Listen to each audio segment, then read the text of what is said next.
You know when you hear that tune, you're in for some brain waves, bro. Some heavy brain blasting there, bro. Welcome to the Making Sense podcast. This is Sam Harris. Well, I suppose I should say something about the campus protests. There's a lot of anger and confusion out there. Just how much of a problem is this? Well, there's no question that much of the chaos we see online is performative, which is to say that it's being staged for the cameras. That doesn't mean it's entirely insincere, but it is interesting to consider whether the events themselves would have happened, or would have happened at this scale and have this character, absent an ability to broadcast them on social media. Of course, this concern relates to far more than what's happening on college campuses in response to the war in Gaza. The combination of a smartphone and social media appears to be driving our species crazy. We're all effectively walking around with a television studio in our pockets. And the question is, what is this doing to us? So this is just to say that when I see video of crowds of very smug and very hostile kids at our finest universities effectively supporting Hamas, I'm a little slow to conclude that this tells me everything I need to know about the scope of the problem. As I've said before, the entire aftermath of October 7th has convinced me that I've been almost totally asleep to the current reality of anti-Semitism. So I think it is a far bigger problem than I realized. But I still don't know how informative it is to see a video of some imbecile at Columbia or Harvard shouting for the Jews to go back to Poland. What I can say is that the response of these universities has been totally inadequate and hypocritical. Their policies around protests have clearly been violated You are super and have quiet. been for months. And as many people have Am I?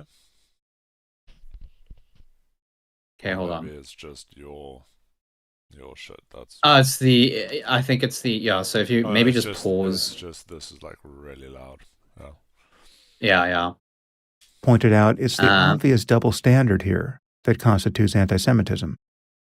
I'm less worried about the specifics of each ugly incident than I am about the fact that the administrations have been tolerating behavior that they simply would not tolerate had the objects of all this derision and abuse been anyone else.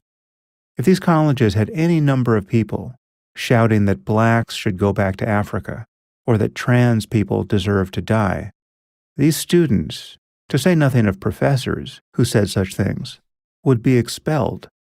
And this is clearly what should happen to the most uncivil actors here.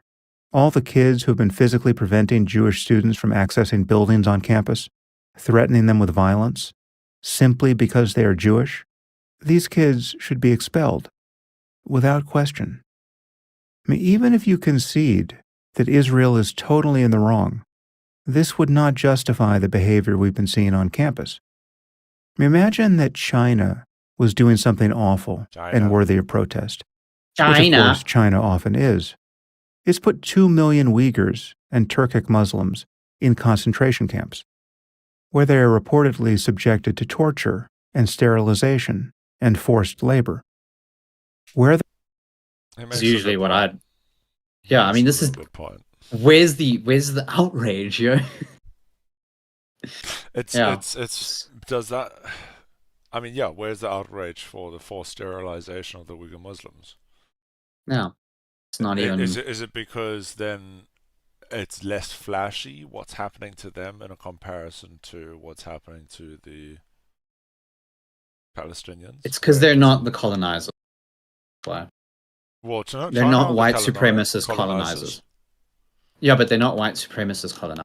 There's a I don't big think difference. that's the false. That's maybe. I think it's So, also just I think there's more to the amount it. of suppression and misinformation that's pushed by the larger. You know, there was this one guy. Yeah, no, I get it. But I think there was this one guy who did a video, JJ McCall. He actually, I don't know if you've seen the Bridges podcast thing with Destiny, but he did he was on one of those Bridges episodes. He's quite a clever guy. He's that Canadian dude where he says about instead of about. But he did a video on this. To Israel-Palestine, JJ. Why the world is obsessed with Israel and Palestine. Okay, so before we go on with the Sam Harris, I think maybe we should just quickly watch this. Yeah. It's only 20 minutes long, but it's actually it's a good reason why it's such a contentious issue right now as opposed to other things. But essentially what he says, it's because it's a very, very easy thing to sort of project a lot of your grievances onto, and a lot of the grievances that you have on this issue, like on multiple issues, snap very well to this in particular.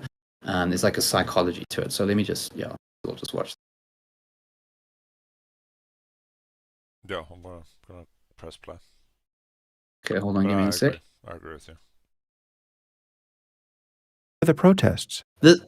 Apparently no one cares. Not a peep out of Harvard or Stanford or Princeton or Yale. But let's say all these activist students started caring about China's abuse of their Muslim population and were protesting that. Imagine how the universities would respond if these protesters started targeting other students on campus just because they happen to be Chinese, as though ethnically Chinese Americans or even Chinese nationals at Harvard could be culpable for what the Chinese government was now doing. Imagine them not letting Chinese students access buildings. Okay? This would be immediately recognized to be morally insane. I mean, to be fair, he is correct, but he's talking about specifically the protests that are currently taking place in America. Yeah, for sure. Technically. Yeah. And at odds with every core value of a university. And there would be zero tolerance for it. But the analogy actually understates the perversity of what's been happening, because many of these students are not merely protesting injustice and cruelty and innocent death and just happen to be harassing the wrong people. Rather, many of them are supporting injustice and cruelty and innocent death explicitly. Globalize the Intifada isn't a call for peace. It's a call for the indiscriminate murder of Jews. I mean, I'm willing to cut college kids a fair amount. Sorry, what?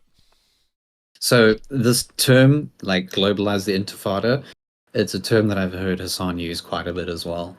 Oh, really? Yeah. That's pretty wild. Like, well, globalize the holy war. It's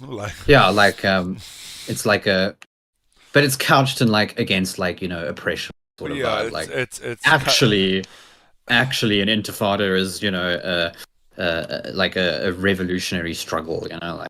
Yeah, well, yeah. But essentially it's something else. It's a revolutionary struggle. Yeah, okay. But practically or, logistically, it's something else entirely. I mean, yeah. Like at on that point, on the broader scale, I think it's people are mainly just looking to, so long as it's anti-West. Yes, that is a big thing. It's that. It's mainly anti-West. Yeah. At least that's what I think is the main driver. Well, that's how it feels sometimes. Yeah. It does. It feels like it's almost trivializing the absolute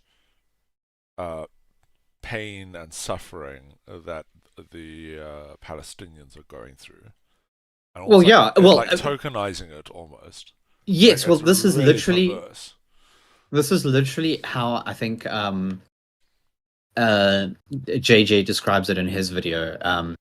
It's just so it's so easy for you to do that. It's such an easy topic or emotional topic to like latch these to latch whatever you want onto it. Yeah, I know what you mean. Yeah.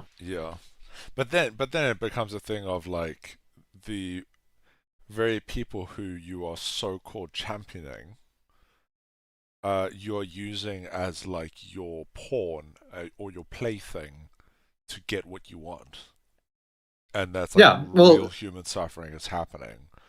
And oddly enough, this was the strategy of the Marxist-Leninists under Vladimir Lenin when the whole situation was happening with the Tsar and World War One, and he believed that the best way to get people to want to revolutionize is to support motions that would inevitably cause destruction. And like make their he knew worse. that to make the way, to pave the way forward for a communist revolution, because that's the end goal. It's the ends justify the means in that regard. Yeah, therefore allow for or almost encourage suffering to then bring forth the world that you want. Yeah, exactly. Justify the means. Yeah, that's pretty. Yeah. Yeah, it's a strategy. Yeah, that's why you see. That's why you see the EF, and I said this before. This is why the EFF are obstructionists, because they want things to fail. They want to break the system and make everything terrible, so everyone flocks to them. That's the whole strategy. Yeah. Well, it's like, sorry, chat. We're getting into South African politics.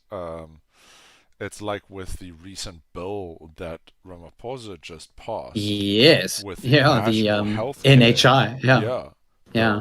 Which was wild shit, bro. In the long run, will outlaw private healthcare. And I was watching a quick little interview with a what was she? This woman was head of the doctors' union within the public healthcare system, and she was essentially saying that our public healthcare is absolute dog shit, and we must ban private healthcare so that everyone can suffer under the public healthcare system, and then they'll make it better. And then they'll make exactly. That is literally the goal. It's the strategy. You literally want everything to burn to the ground before you fix it. Yeah, you want everyone to die. You want people to suffer so you can institute your ridiculous policy, and it's illiberal almost, and that's why it'll get immediately shot down in the courts. Yeah. It's a virtue signal from Ramaphosa, because elections are coming up in 15 days. Well, hopefully it will be taken to the court, but we'll see if it gets shot down. That's just speculation. Yeah, I know. No, I think it will be. I don't think it's gonna meet muster with the Constitution, because a bill like that, which would ban things like private insurance, that would require a 2/3 majority. Yeah, we'll see. You're not getting that. But you mean to tell me that students at Harvard and Princeton and Stanford don't know that Palestinian intifadas entail a fair amount of suicidal terrorism and the deliberate murder of non-combatants? The deliberate murder of non-combatants. I might have been confused about a few things when I was 19, but I was never that confused. Yeah. How did these kids get so turned around? But it's wild to me. People get sidetracked by that. People don't even consider that a issue. Yeah. The deliberate murder, the thing is people. It's like a numbers game almost. People will then point to Russia and how Russia absolutely decimates cities. And it's no, but that's unethical too. In war. The difference, the clear difference here is obviously the density. Yeah. It's just the population density that I can sympathize with that. There's a lot of and I hate saying it, there's a lot of collateral civilian deaths. There's just no way of getting around it, because Gaza has 1.2 million people living in the space of a couple of kilometers, 20 kilometers most. That's a lot of fucking people. You're gonna have a lot of casualties. It's unavoidable. That's all I had to say. It's just unavoidable. It is, but it's you can't get around it. There's just no way. So no matter how you slice an invasion into the Gaza Strip, I would say you can get around it. There's two ways to get around it. Either one, Israel doesn't invade the Gaza Strip. Well, it's already invaded the Gaza Strip. Yeah. Or two, you don't have Hamas attacking, doing a terrorism on Israel, which instigates it in the first place. Which again, but then Hamas justifies will go ahead and say, well, then Israel mustn't be doing a colonization and a settler problems. That's so strange. Those are very stalling sort of moves. Yeah, I feel like it's red herrings to be honest. It's a lot of red herrings, but it's enough for the time being to keep the general populace, to keep the general populace and headbutting, and all the headbutting. Yeah. It's the thing. It's the problem with the ICJ ruling is that it hasn't, despite all of the technical matters of the case, it hasn't done anything. There is no final ruling yet. Number one, so in a sense, people can just kind of infer whatever the fuck they want from that. Yeah. Well, there are many reasons, but here's one. Qatar, the petrostate, has given tens of billions of dollars to U.S., Canadian, and British universities. Qatar has given more money to Western universities than any other country on earth. The regime that controls Qatar is directly governed by the theology of the Muslim Brotherhood, of which Hamas is an offshoot. Where Jews are concerned, the Muslim Brotherhood is a fusion of Islamism and Nazism, and actually genocidal in intent. I find it interesting that he is comparing Qatar to Hamas. Just because you could argue, and people would argue, that Qatar is like more progressive in the Islamic world. I mean, they literally have a caste system. Like, if you're not a Qatari, you're basically a second-class citizen. But yeah, sure. You don't pay taxes, so stop complaining. Well, if you're I guess, yeah. Through another radical group, American Muslims for Palestine, the Muslim Brotherhood funds the student group that has been one of the primary organizers of these protests, Students for Justice in Palestine. They also fund a group of very confused Jews at these protests, Jewish Voices for Peace. This money trail was exposed by Charles Asher Small at the Institute for the Study of Global Anti-Semitism and Policy. Qatar also owns major soccer teams. So Qatar is literally funding the protests happening in America. Okay, wait. Just rewind that. I just want to hear that again. Sorry, I was just trying to fix my... That's what you just said. It's been found that Qatar has been found as funding student organizations that have been a key part of the Qatar's influence on US the protests. Here, listen again. Fund a group of very confused protests, Students for Justice in Palestine. They also fund a group of very confused Jews at these protests, Jewish Voices for Peace. This money trail was exposed by Charles Asher Small at the Institute for the Study of Global Anti-Semitism and Policy. Qatar also owns major soccer teams in Europe, and Al Jazeera, the so-called news organization. Send me that link. Hold on. So, okay, let me ground use this first. Also, Qatar owns Al Jazeera, but that's that's besides the point. Qatar also, fuck, dude. There was a lot of shit that I'd read involving Qatar during the World Cup. Things that it trying to buy PSG, which was the Spanish football club, by helping out. Like, there was some wild. Let me just in here. I do know that there were accusations for slave labor. Yes, that was a big one. That happened.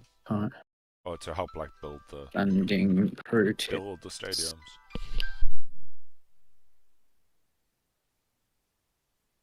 Federal funding for universities. No, that's pro-Palestine protests at Berlin. No, man. Palestine. Okay, let's just look at this. Student protest. Qatari funding.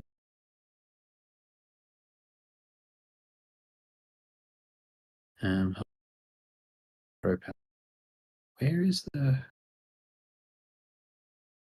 Hold on. Can I not maybe... Okay, so fuck it. Here's the Jerusalem Post. I don't know. Okay, let's try this. Let me type in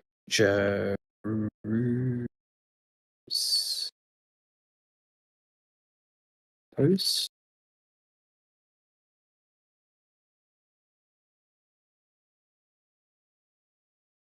Guys, seriously.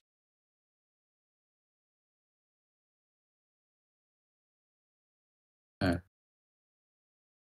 Got Jerusalem wrong. There we go, Jerusalem. So, ground news. How does it rank? Okay, fuck it. Let me just send you this article and then.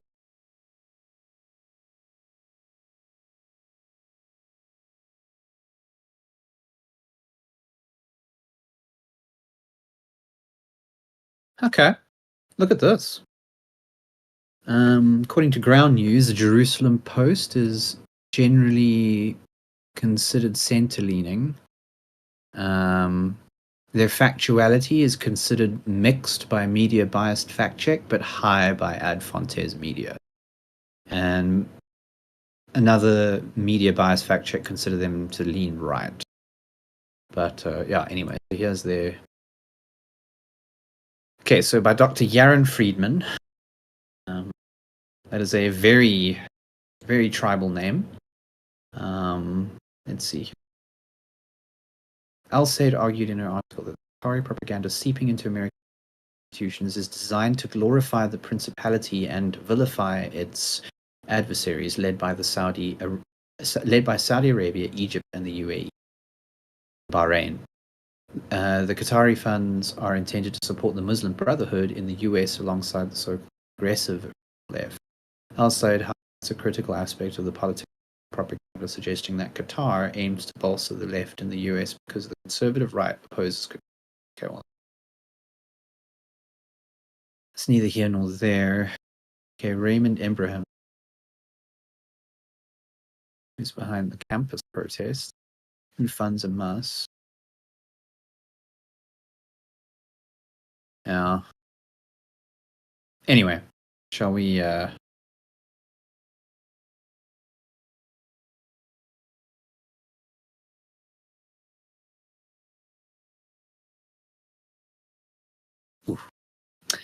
be right back.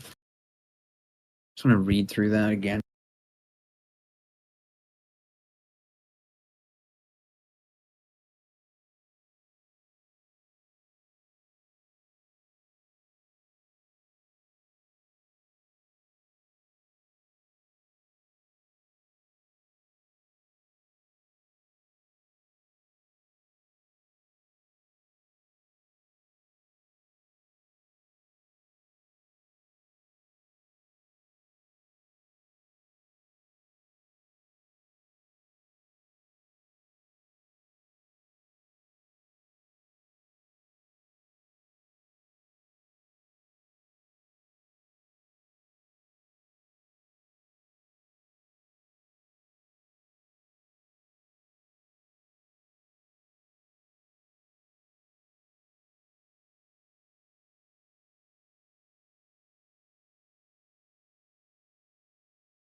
Pro-Palestine protests are generously funded by donors promoting radical Islam studies. Analysis.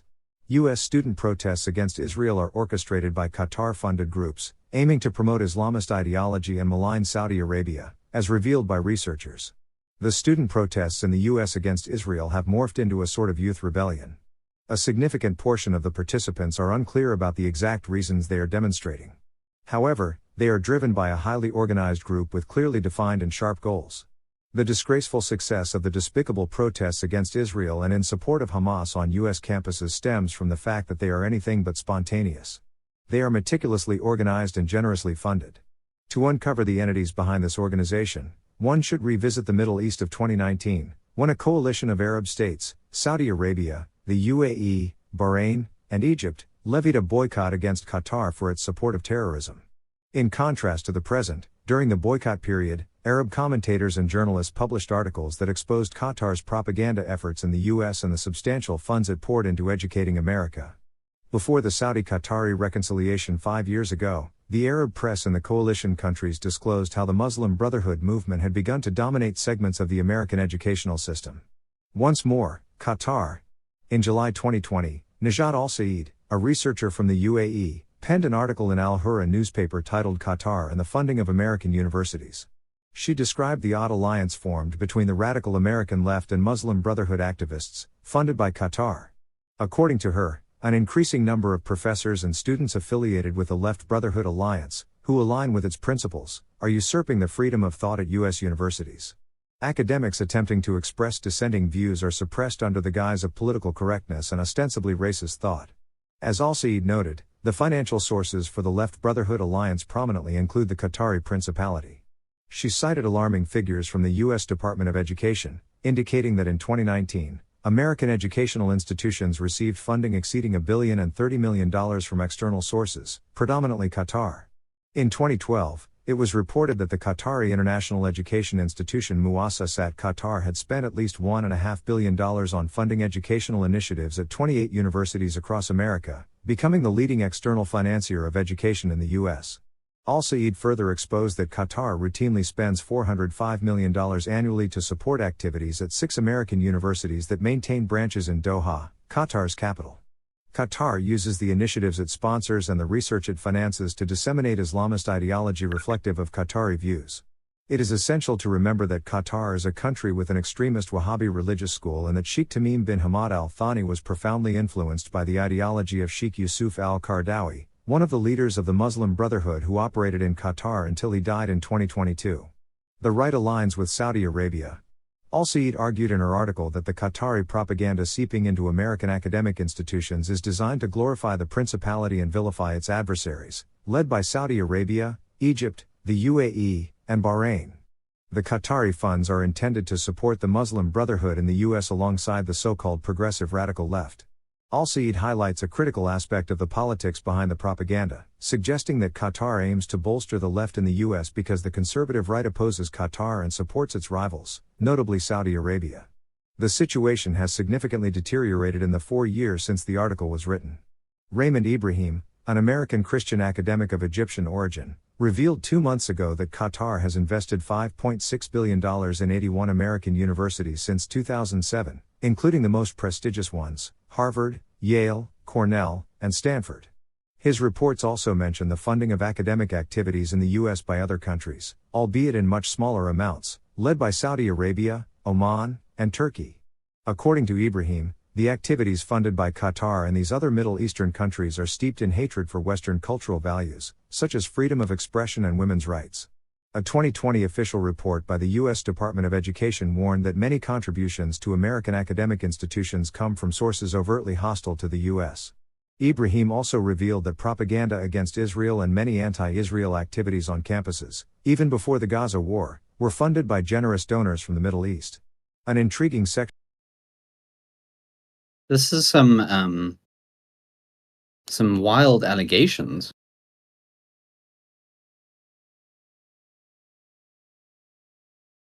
You there, William? Hello?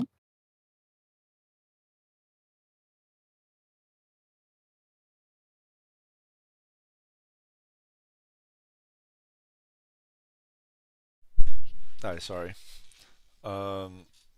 Lucy gave me a call. Oh, no worries.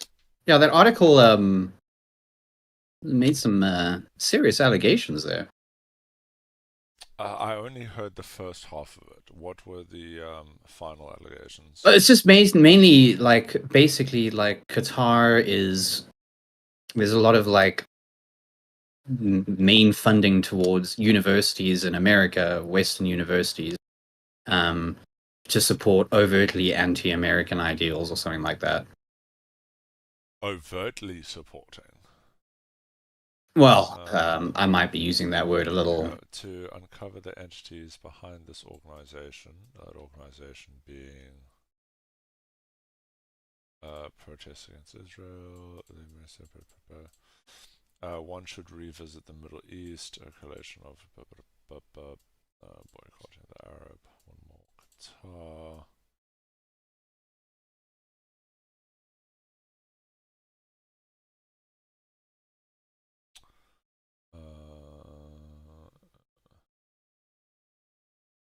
I was just giving this was the history piece that I heard.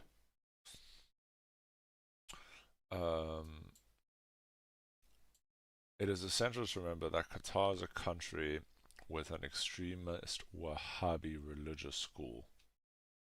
Yeah, which is fine because they were talking about, okay, well, because like this guy is like related to this guy, and like this guy was taught by this guy, and it's like, okay, but I mean, it's a big country, a lot of people. Isn't it that the Hamas leaders are in Qatar? I believe most of them are in Rafah, but it could be some of them hiding away. No, the main ones, sure. Like we're talking about the big ballers. The big baller guys. The people who wouldn't, get their hands dirty. They get other people to blow themselves up, and then they make bank. Yeah, I think possible that they're in Qatar. I'm not sure. Double check that. That's misinformation. I'm not 100% sure where they're based. Yeah.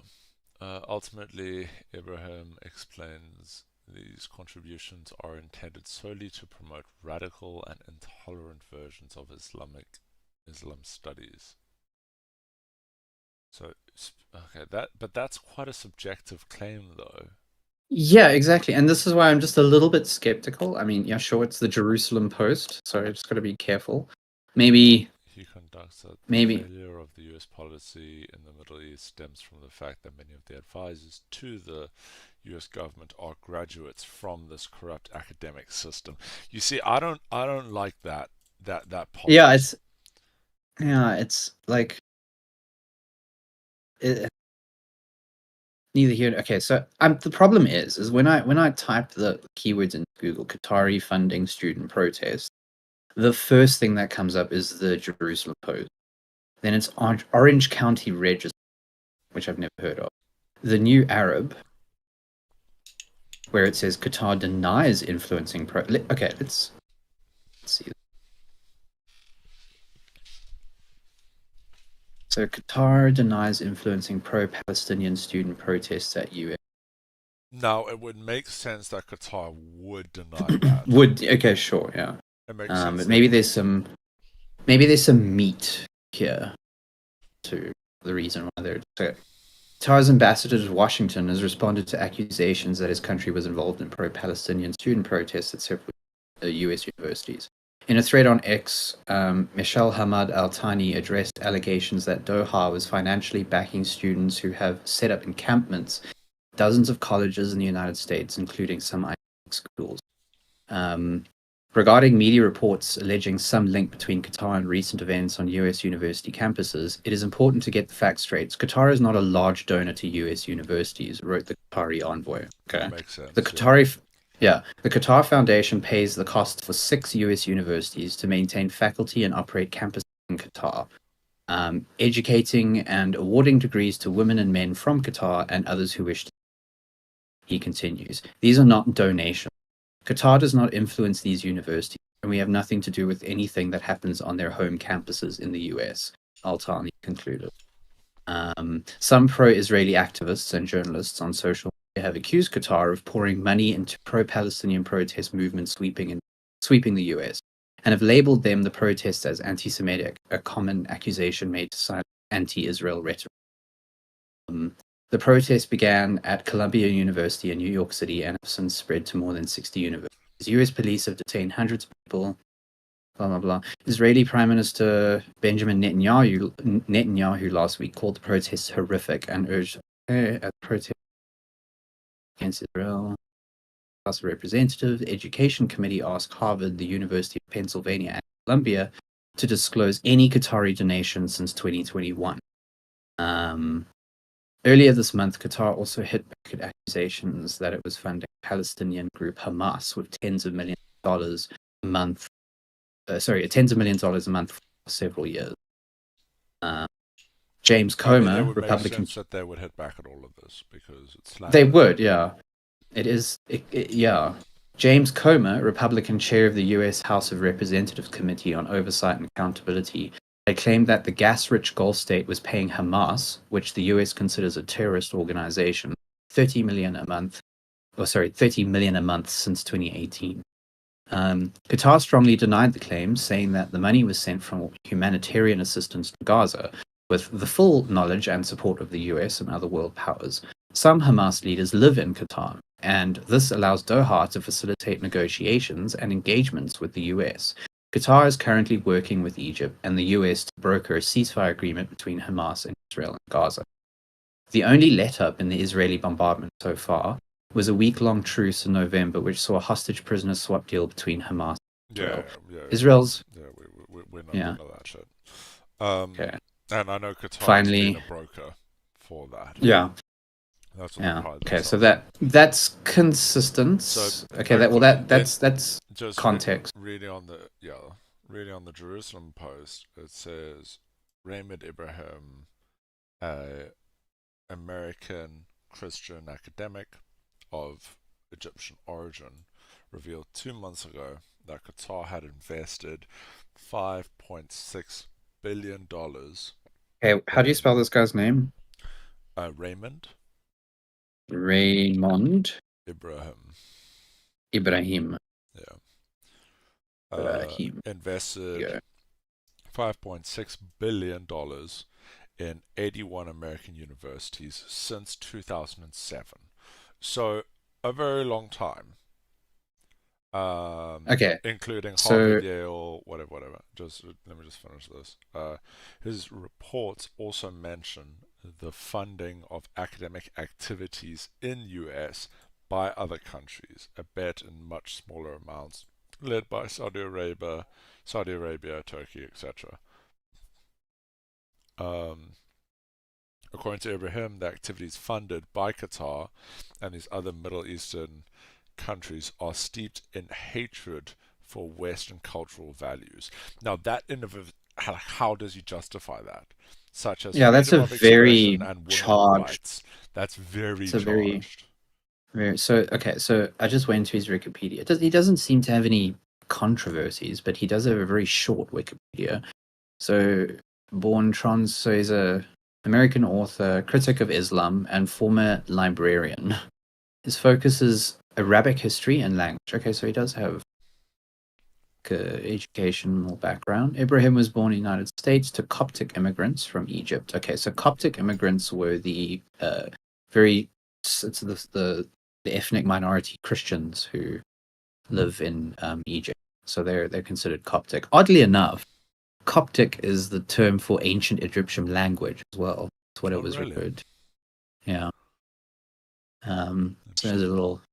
If everyone ever talks about the language Coptic, it's basically ancient. How ancient is another story, because the Egyptian language would have changed over 3,000 years of that. So it seems that warning is a 2020 official report by the U.S. Department of Education warned that many contributions to American academic institutions came from sources outwardly hostile to the U.S. Now, that is fine. Yeah, that's fine. That doesn't mean that there are agendas afoot in that. No, I mean, there's many reasons why people... but, yeah. I mean, it's the same reason why people get all worked up over, Hillary Clinton, wanting to invest in Saudi Arabia or things like that. Money being sent to Saudi Arabia is the worst looking country in the world, and but it's not an evil intent. There's a lot of reasons why people could be and openly sending money to each other. It's not like it's a fucking secret, It's not like we uncovered this secret account of money and transactions going on behind the scenes. It's pretty open that they're saying, hey, we're sending money, bro. Yeah, we're sending it for aid. We agreed with the United States as well. I don't know what the fuck you're talking about. even though Okay. the claim that Qatar is funding these protests, I think that claim is very weak. I think it's weak, yeah. So, and the reason why I wanted to Google it, and the reason why I was immediately skeptical of it, is the first few links that came up were very, very like obscure, and I mean obscure to like someone like us. Like, if it was a big story, you'd see SABC News, Yep. BBC News, CNN, fucking Fox bigger. News. Yeah. Bigger news organizations covering it. But if it's only like the Jerusalem fucking Post and it's a column in the Jerusalem Post, but now this section in the New Arab, now I don't know. Let's pop on over to Fucking post affects a bloody stamp on this being debunked. for now, but let's do a little like suspicious, just sus. Just put a sus it's a little stamp bit on sus. this. Let me do a little ground news analysis here. Like a so if I fucking type in like where's the sus stamp? Oh, we can put on this. let's type in the New Arab and let's just see what ground news has to say about it. Like this article is fucking sus. The New Jerusalem one. No. Just Sam Harris's claim. Yeah. Yeah, the original claim, yes, yeah. The original claim is sus. That's why, because it is sus, yeah. Then we go sus. to the news, and while we look into it, it just seems like it's coming from one dude who has like an act grind. Like, well, he does. When I read, he does have. He's got to be fair, credentials, but so does Jordan Peterson. Like, yeah, and so does your boy Sam Harris. You know, he's a fucking neuroscientist. Like, it doesn't mean he might be solely correct on the Israel-Palestine issue. But it's fine. I'll give him the benefit of the doubt. So let's rewind just a little bit, and then continue from there. I will put a sus stamp on this claim for sure. Don't worry, I'll send you the GIF. I'll send you the image too. Yes. You just use this. I think sus. We've already debunked our first. We've got a. I think we. Like, I get we're doing some Sam Harris point. research. I do. I get his point. I think now that I'm a bit older and coming back to him a little bit wiser, just seeing where he sometimes gets a little hyperbolic, maybe, you know. Yeah. And we're getting a little between the lines between what might not be a true claim. Yeah, I get you. It's like, I'm also a little bit sus about the students getting like assaulted. All these students. When I see videos, a lot of the time, the worst videos are like, you know, a Jewish student walks like in front of like a bunch of protesters and he's like, listen, I need to get through to my class. And he's like filming himself. And all they do is just kind of like stand in his way. I'm like, it's not like they're going after him. It's just, yeah. I don't know. That's just people being hyperbolic a little bit more. But like the claims that students are actively searching fucking like Jewish students and attacking them, I don't know about that one. And if these are people, if this is happening, it's more likely fucking skinhead Nazis than anything else. No, you know? It's more like Reupers than fucking left-wing protesters. Let me rewind this. And if anyone's in chat, just give this a listen, and then let us know what you think of this. If it's sus, just type sus in the chat. I've got a bit of a susso-meter on this. A little sus. It's going. Yeah, it's a little bit high. So it's an offshoot. I'm at the. Where Jews are concerned, the Muslim Brotherhood is a fusion of Islamism and Nazism, and actually genocidal in intent. Through another radical group, American Muslims for Palestine, the Muslim Brotherhood funds the student group that has been one of the primary organizers of these protests, Students for Justice in Palestine. They also fund a group of very confused Jews at these protests, Jewish Voices for Peace. This money trail was exposed by Charles A. This claim is not the same as the fucking actual universities. Yeah. Okay, so let's just rewind, because we researched something else entirely. We went into like universities being funded. And to be fair, I typed protests. I typed in my Google search, I was like, protests, university protests, Qatari funding. That's what I typed. And what came up was universities being funded by donors, but not these specific groups. So who are these groups? These specific groups are... Through another radical group, American Muslims for Palestine. American Muslims for Palestine.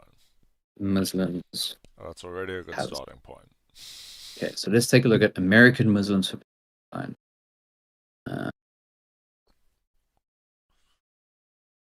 Okay. No, I'm happy to be wrong on this.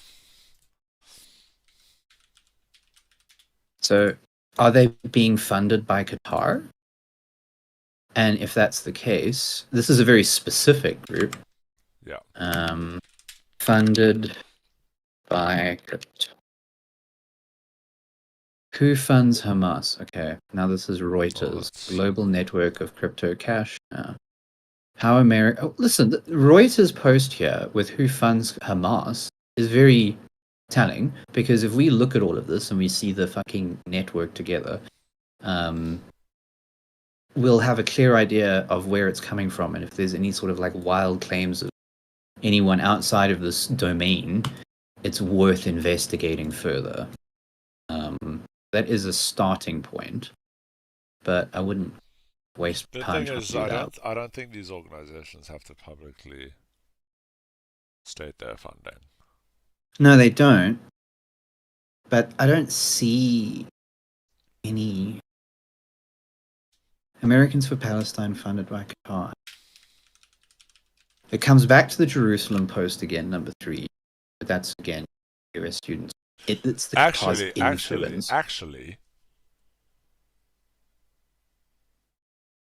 the organization is under investigation.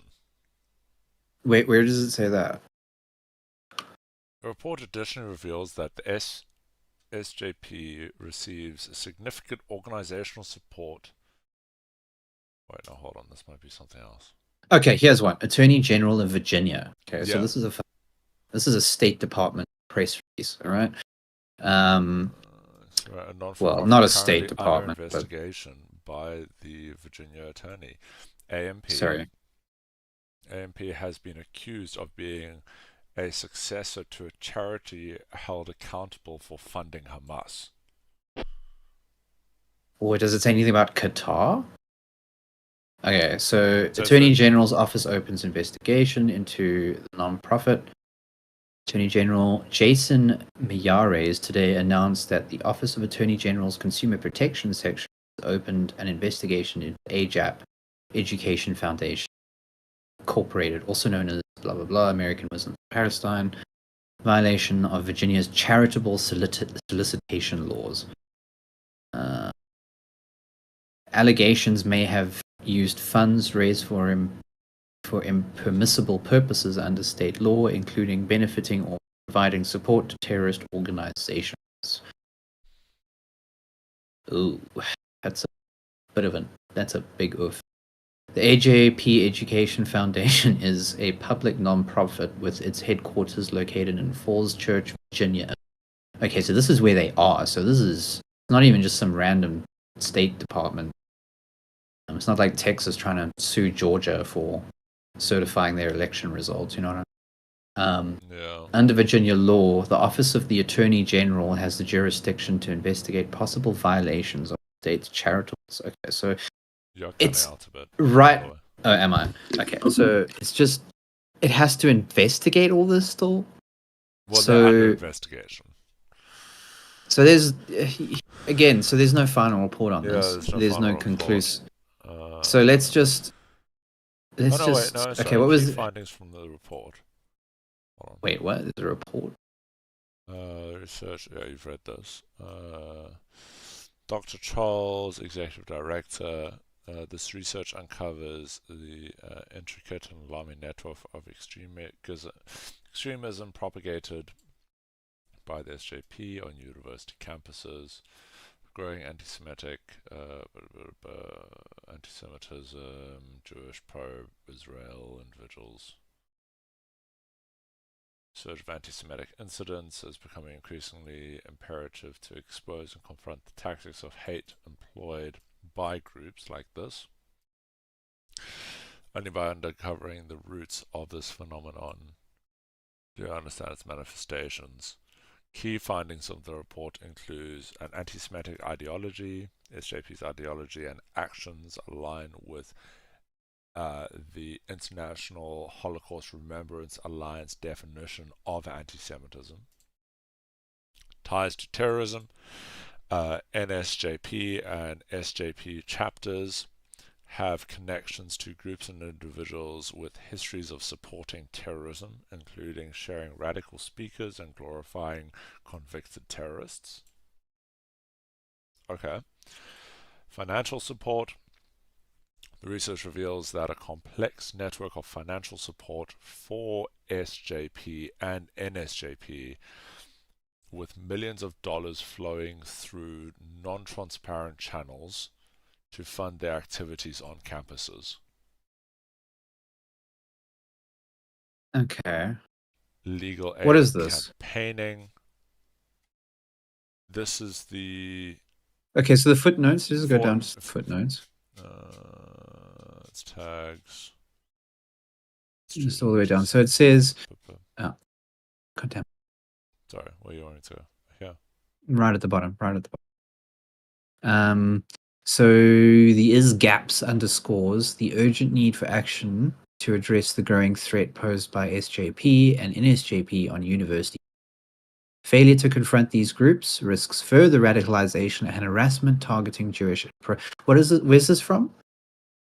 This is from the ISGAP, Institute of Study of Global Anti-Semitism and Policy. So they would. I mean, that's a little bit biased. A little bit. Okay, well, let's take a look at how credible they are. How would we? Well, you can understand why people don't fucking do any of this shit.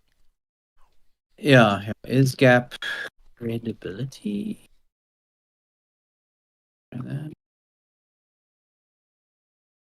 For immediate American release, a new comprehensive research reveals Hamas-linked funding to students for justice in Palestine and groups' growing web of influence on the post. So it's like, okay, cool. Where's the study? That's okay. So that's a problem. There's no, like, it's just saying the findings. New comprehensive. Okay, yeah. And the tags are follow the money reports and SJP. Like, there's no like link to the actual study. What's the study called? Comprehensive research reveals. Okay. Even I know when I use the term research shows, studies suggest, I put the fucking link in the word studies or studies suggest to the study. That is just something I just do whenever I make that suggestion, whenever I talk about the market or anything. The Institute of Global Anti-Semitism today released a comprehensive research shedding light on this. Now, when I write that article... Where's the link to the research? The Institute for... Okay, click on... so this is ISGAP. So this is a press release by ISGAP. Yeah. So okay, so they're linking themselves. Linking themselves. Not linking to, like, the study that they've released. It's just to themselves. Okay, so let's... So what was the study about again? The study finds that what? Comprehensive study is gap study.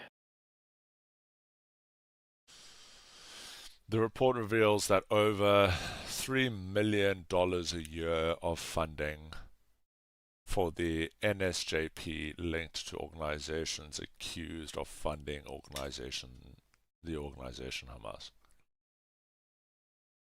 National Students for Justice in Palestine. Now that's a very different claim to they are being funded by National Qatar. Students for Palestine. Okay, National Students for Justice. Is this the one? NSJP.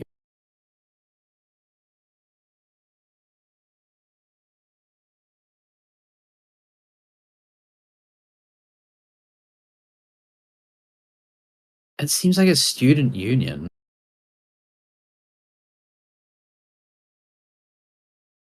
Yeah, it would look like that. They got a big donate button. Media, written resistance. I mean, it's cringe as fuck, but it's like, it's clearly done by students. Even the artwork This is weird. Upcoming events on ISGAP. The connections between Christian anti-Judaism and the Hamas attacks of October 7th. Wait, hold on. The connection between Christian anti-Judaism and the Hamas. Okay, what are they saying? Because it's also like the whatever. So I guess it's, to its secondary audience that likes to, beat themselves off to. Oh, is that Dutch? Yeah. Okay. Oh, that looked like German for a second. No, it's German. Yeah, it's in Germany. It's taking place. Dr. So-and-so, lawyer, author. Dr. Tilman Tarak. Okay, so that's okay. It's a webinar. It's a German, up and coming. So it's probably a German Arab. But that's besides the point here. National students here. NSJP, follow the money. Qatar and Muslim Brotherhood funding education in the United States. Students for Injustice, Anti-Semitism, Anti-Americanism. Yeah, this is what we're looking for. Don't know the PDF. Now, why the fuck don't you just reference this PDF? Idiots! Why do they make us do so much work? So did we at least find the study? We found the document. Okay, great. At least it exists. It's not like the fucking. Yeah, it's not like the other shit. The study does. It's not like when I had to run around in circles trying to find that fucking poll done by the fucking Cape Independence group. Yeah. That was a joke. So this is a 71-page study, built on 3 pillars of finance, legal aid, and campaigning. Oh my God, I don't know if I can be able to. I'm not fucking reading this whole. The executive summary itself is fucking. Okay. 4 pages. Oh my God. I'm reading the executive summary. Wait. Scroll down. More. Those. Scroll more. Scroll. Down. There. Stop. What? Oh wait. Oh, I'm watching your stream. That's why you're stopping on the wrong spot. Never mind. Sorry. Okay. I thought that was a paragraph. That paragraph up there looks similar to the one article. Oh. I don't know why they. So I thought maybe they referenced. Yeah. This does look very similar. Following Hamas attacks. Okay. Yeah, anti-Semitism has increased. Wow. Okay. Fuck. I feel like I need to copy paste this entire text into ChatGTP 4.0, not 0, and say. Actually, that's exactly what I'm fucking doing. And please, all I want to say is, hey, no, but dude, remember, there's only a certain amount of characters it can comprehend. So eventually, it's just going to tell you to fuck right off and say, sorry, y'all need to put in less text, my guy. But I think you have Jibbity 4.0. You have new ChatGPT. You have Jibbity 4.0. Jibbity 4.0. Yeah, I've got 4.0. Oh, do you have 4.0? Yeah, I got it today. You summarize. Cheeky bugger. Okay. Summarize. No, not summarize. Ask it if there is. Okay, yeah, summarize. First summarize, and then we'll ask it further questions. Summarize this body of text. Actually, no. No, just say summarize this copy. No, we can do this even better. Jibbity. Come on. Do us a solid, man. Oh, yeah! We can upload the whole fucking document. We could just stick the documents in there. Fucking winning, bro. Jeopardy. That's what I did with a podcast. I had to listen to an hour and a half long, but I just said, hey, summarize this podcast, bro. Analyze. Wow, English is failing me. But anyway. Anglais. Analyze. Wow. Analyze this PDF and wait for and provide a 3-paragraph summarization. Executive summary of the key That's what I'm talking. I love the 21st century. Bro, I just love 2024, bro. Fucking. This would be fucking wizardry to me like 10 years ago, just saying. And now... This would make me believe in God. A report by the Institute for the Study of Global Antisemitism and Policy, ISGAP, investigates the activities and ideological foundations of Students for Justice in Palestine, SJP, and its national organization, National Students for Justice in Palestine, NSJP. It reveals the anti-Semitic origins and connections of SJP to extremist organizations like the Muslim Brotherhood and Hamas. The report underscores the increased anti-Semitic incidents on university campuses in North America post-Hamas's October 7, 2023 attacks, highlighting the alliances between radical leftist and Islamist groups that target democratic institutions, particularly higher education. That makes sense. ISGAP identifies 3 main operational pillars of NSJP: finance, legal aid, and campaigning.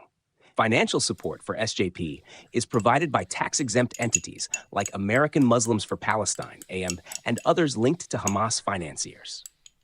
Legal support is offered by organizations like Palestine Legal, which defends the group's rhetoric as free speech, and various campaign efforts are coordinated by multiple organizations to promote anti-Israel activities on campuses.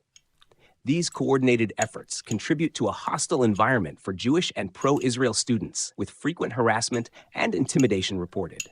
Several universities and states have taken measures against SJP activities. Universities like Brandeis, Columbia, and George Washington have suspended or banned SJP chapters for policy violations and promoting violence. The state of Florida has ordered a ban on SJP chapters, citing their support for Hamas. These actions highlight the growing recognition of the threat posed by SJP's activities to campus safety and the integrity of academic institutions. The report calls for more robust responses to curb anti-Semitic activities and protect the academic environment. Okay. Now, my first prompt would be, weight the evidence in these claims from strong to tenuous. And let's see what it says. Wait, the claims... Validity. Yeah, validity of the claims from strong to tenuous. Of the stated claims. Yeah. These claims. Posed in this document. In this document, from strong to tenuous.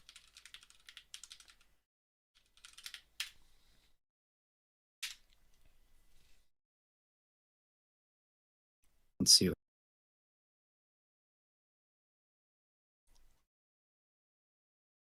Oh, interesting. It gives a couple. Yeah. Okay, this is very detailed. Yeah, I'm gonna use... So it's for strong claims. Let's have a look. Okay. Connection to extremist organization. Strong claims. Connections to extremist organizations. The document claims SJP and NSJP have connections to extremist organizations like Hamas and the Muslim Brotherhood. This claim is strongly supported by evidence, including documented financial ties and public endorsements from these groups. Additionally, credible sources like congressional testimonies and reports from established organizations, for example, ADL, NGO Monitor, corroborate these connections. Anti-Semitic incidents on campus. The report details numerous anti-Semitic incidents on university campuses, including harassment, intimidation, and support for Hamas. This claim is supported by multiple sources, including news reports. Financial and legal support structure. The document outlines the financial and legal support provided to SJP by organizations like AMP and Palestine Legal. This claim is backed by documented financial transactions, tax filings, and public statements from the involved organizations. The structural analysis provided in the report is detailed and aligns with known patterns of organizational support. Wait, sorry, what did you say there? I was just checking who the ADL was again, and it's the Anti-Defamation League. Okay. What does AMP... So it says organizations like AMP and Palestine Legal. AMP and Palestine. AMP Palestine.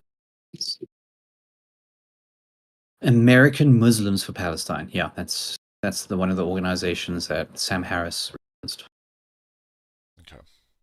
Okay, so Sam Harris is referencing this report. So he actually has... So initially, we were very skeptical of the claims of like Qatar literally funding universities and making them like, anti-American. That's not what Sam Harris was claiming. Yeah, but I think, that wasn't what he was claiming. No, it wasn't. He was claiming that these organizations were being funded. These specific organizations. He said nothing. Okay, so let's go back. If he actually states that universities are being funded, then that would be more tenuous. But I think he's spot on about these organizations. So the tenuous claims are direct involvement in terrorism. Okay, yeah, I feel like manipulation of university policies. Yeah, so there you go. Those are the things that once again fall under the whole wider institution. And I always get a little... Which would be the prescriptive claims put forward by this institution, which would make sense. My God, I love ChatGPT. The moderate claims are the ideological alliances between with the radical left. I don't think that is too moderate of a claim. And then the normalization of anti-Semitism in academia. That is interesting. Okay, so that's a moderate claim. So the claim that anti-Semitism... Okay, just I'll do this. AI that shit.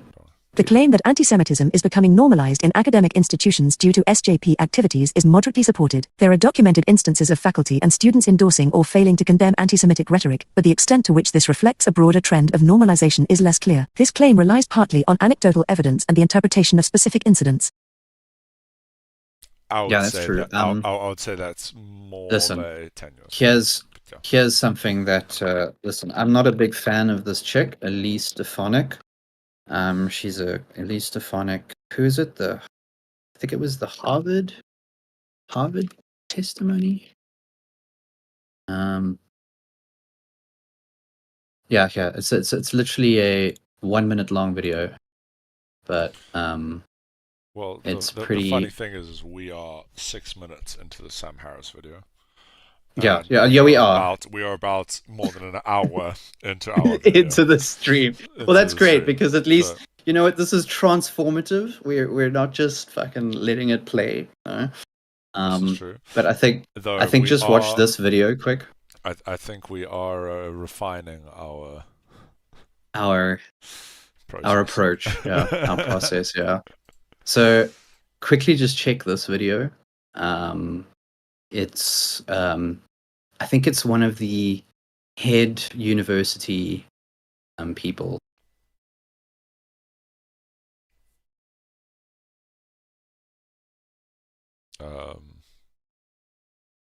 That this chick is asking to test it. So it's basically in this manipulation. Where's the video?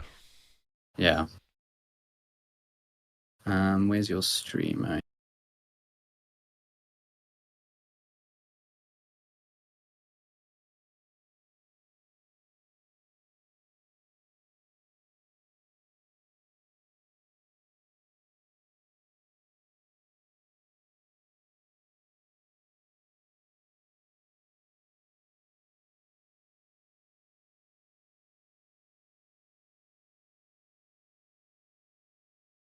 helps if you watch it on stream. It helps if you send me the link. I did. Where? Discord.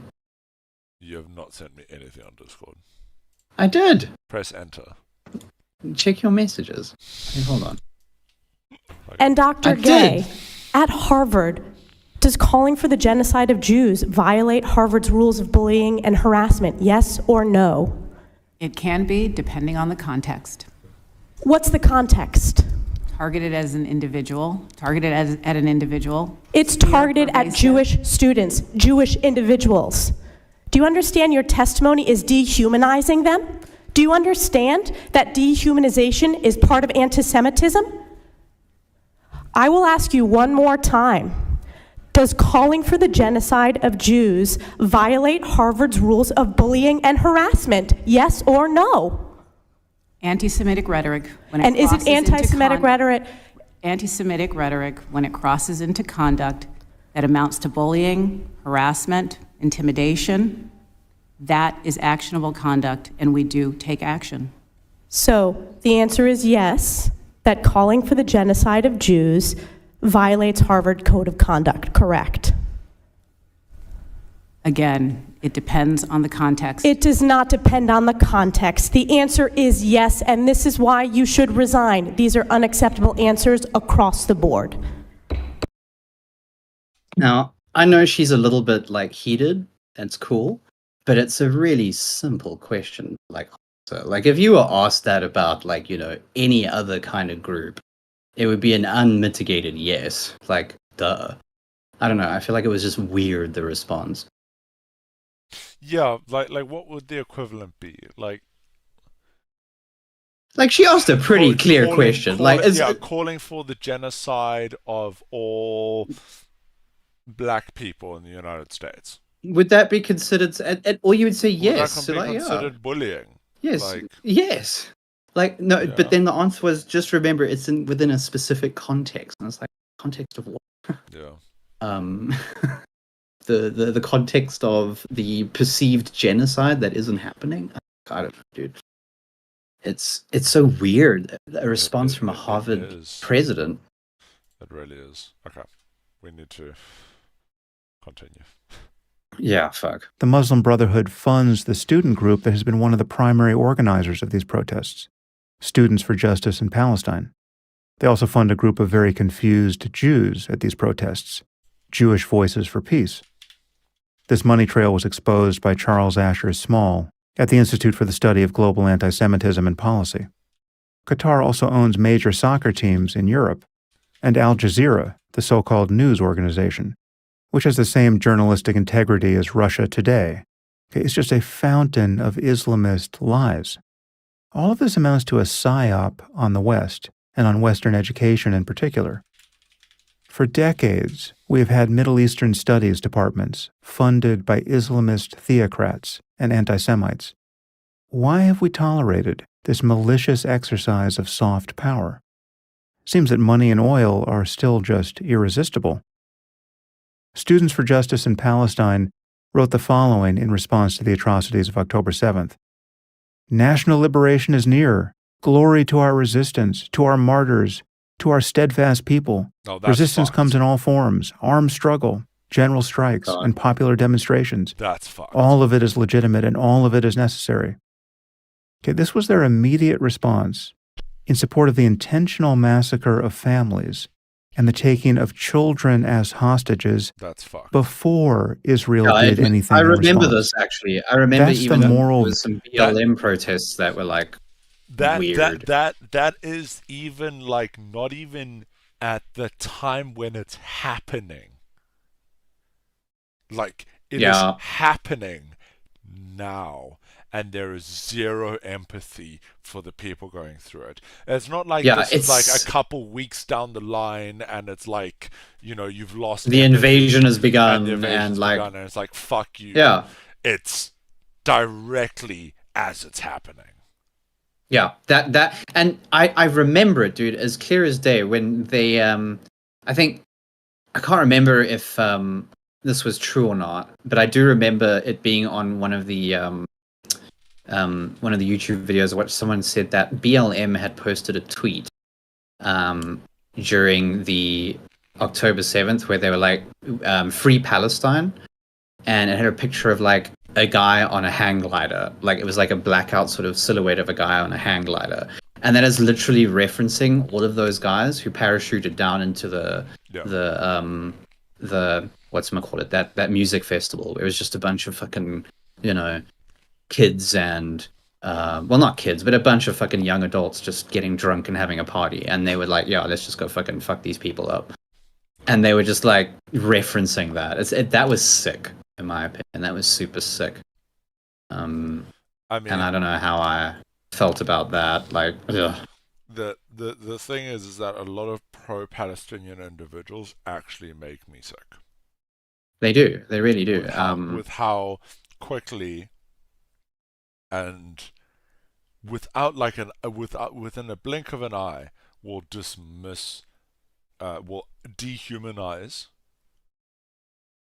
specifically Jews, but like will dehumanize people, and yeah, that's like you step away, as Sam Harris said half an hour ago. Yeah, it's like whatever. Exactly. A step away from Nazis, like literally. Yeah, I just don't know what the fuck is going through your head at that point. Like, I really don't. Yeah. Vision that inspired these campus protests. However, direct funding by Islamist theocrats is only one strand of influence, as I'll discuss. There's also the identitarian moral panic that has deluded the left for years, which I've covered a lot on this podcast, which maps every conflict in the world to an oppressor-oppressed narrative. Again, I don't want to exaggerate the scope of the problem, but it is pretty appalling that the largest student protest movement since the 1960s has distinguished itself by being this confused about what is really going on in the world, and is lending support to groups like Hamas that represent the annihilation of everything these students should value. And the next time I see a job applicant from what used to be a great university, Harvard, Princeton, Yale, or even my own alma maters, Stanford and UCLA, which have been terrible, my first thought, literally my first thought, will be, were you one of these imbeciles who couldn't figure out who the bad guys were on October 7th? Really, I honestly thought this was such a to these institutions has been extraordinary. We now know that hundreds of professors at these schools support Hamas, which again is a genocidal death cult. I can believe that claim, honestly. That is how Hamas describes itself. They want to kill all the Jews on earth and to die as martyrs. That is the recipe for being an anti-Semitic, genocidal death cult. Any professor who supports Hamas should be fired, as you would fire any professor who openly supported the Nazis in the immediate aftermath of a Nazi atrocity. This is not a First Amendment issue. No one has a constitutional right to be at Harvard in any capacity. To be a fucking idiot. And I can say with confidence that the first good schools to accomplish a hard reset here, admitting that they've lost their way, purging the DEI bureaucracy and theocracy that they've built over decades, where the best of intentions grew malignant and metastasized, the first universities to fully reboot a commitment to Enlightenment values. No more money from Qatar, you idiots. No more stealth Islamism in your departments of Middle Eastern studies. No more reverse racism against Asian and white applicants. No more identitarian victim culture. No more dousing for racists. No more whinging about Halloween costumes. No more intersectional arsonists pretending to put out fires that they started. Just great books and great teachers and real research, and no more fucking apologies. The first elite schools to do that will win so much support and goodwill, and an avalanche of applications and donors. They'll solidify their reputations into the next century. I wouldn't even know where I would want to send my daughters to college at this point. Happily, we don't have to think about this for a couple of years. But all the best schools, and even the second and third best schools, appear to be in the process of destroying themselves. Again, I realize it's a minority of students protesting on even the most beleaguered campuses, but it's the response of the institutions themselves that has been so reprehensible. Now, as a result of all this, there is a widespread sense in the Jewish community. Silent. Sorry? It has been very, what's the word? Accepting of like student protests. But I do feel like, on the flip side of this, universities have always been very open to like what is considered to be forms of legitimate protest. Yeah. And it's quite arguable that this is a legitimate form of protest. Like, hell, there's fucking war going on and a lot of civilians are dying, bro, and people are fucking dying, and this is fucking horrible shit, and you want it to stop. Everyone wants it to fucking stop. It's a very legitimate and you have a right, you have a fucking right to go out there and say, hey, this is bullshit, I want this to stop. And that's fair. But it's such a grey line, it's such a grey line to cross where I'm looking at videos where, I haven't seen enough evidence, or maybe I need to look at more stuff happening on campuses, on like active violence happening on like, anti-protest. As a result of the protest, I feel like the extent of like, you saw that encampment on UCLA. There were almost 200 kids in that protest, in that encampment. And not a single like act of like I guess or like a hate crime or like anyone getting like killed or beaten up as a process of being for being Jewish. I don't know. Maybe there has been. I haven't seen it, but I feel like it would be more pronounced if just one person had been beaten up because they were Jewish. And like all of this protest, and at the end of the day, it had been a week where they had blocked up the student union hall, and eventually UCLA was like, okay, cool, we're just going to call in the cops now and you're going to have to go home. Like, that was UCLA's response. And like, at the end of the day, they let them protest for a week. It got a bit out of hand, and they're like, all right, fuck it, we need to get this encampment down. And the cops came and tore it down within a couple of hours. And a bunch of kids were arrested. I think over 200 kids were arrested that evening. So there was a lot of arrests. Like, the law came down and did what it needed to do. And this was at UCLA. So like, and that was where the biggest protest was. So I don't know, like, I feel like the universities did what they could within their means, I don't feel like they were just like actively ignoring the protests. But it's a very tough, thread to needle, or needle to thread, should I say. Yeah, I know what you mean. That more must be done to combat anti-Semitism. There's even a bill that has just passed the House of Representatives, the Anti-Semitism Awareness Act, which would make it easier for Jews to make civil rights complaints. Now, unfortunately, this bill seems to conflate certain criticisms of Israel with anti-Semitism. I'll grant that most people who claim to be anti-Zionist at this point are probably also anti-Semitic. This is pretty obvious from what they're saying and what they're not saying. It used to be the case that you could be anti-Zionist without being anti-Semitic. My friend Christopher Hitchens certainly was that, and I was sort of that at one point. But I'm not sure it's a position one can truly occupy now. Good old Christopher Hitchens. October 7th changed my thinking on this. I remain uncomfortable with the concept of any sort of religious ethno-state, but given the murderous anti-Semitism of so much of the world, given that almost every country that has had a population of Jews has at some point actively persecuted them and driven them out, literally almost any country you can name in Europe or North Africa or the Middle East has done this at some point. Given the tolerance of this reality by billions of onlookers, well, then the Jews clearly need a state of their own, and it should defend itself without apology. Okay, we have the two largest religions on earth, Christianity and Islam, which encompass half of humanity, whose theology has reviled the Jews as eternal enemies for thousands of years.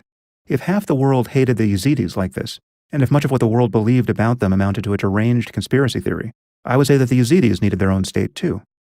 I'll be happy to revisit this issue in 100 years when we've made some moral progress. But until then, count me a committed Zionist. Pro-Zionist. However, I think talking about Zionism is totally counterproductive.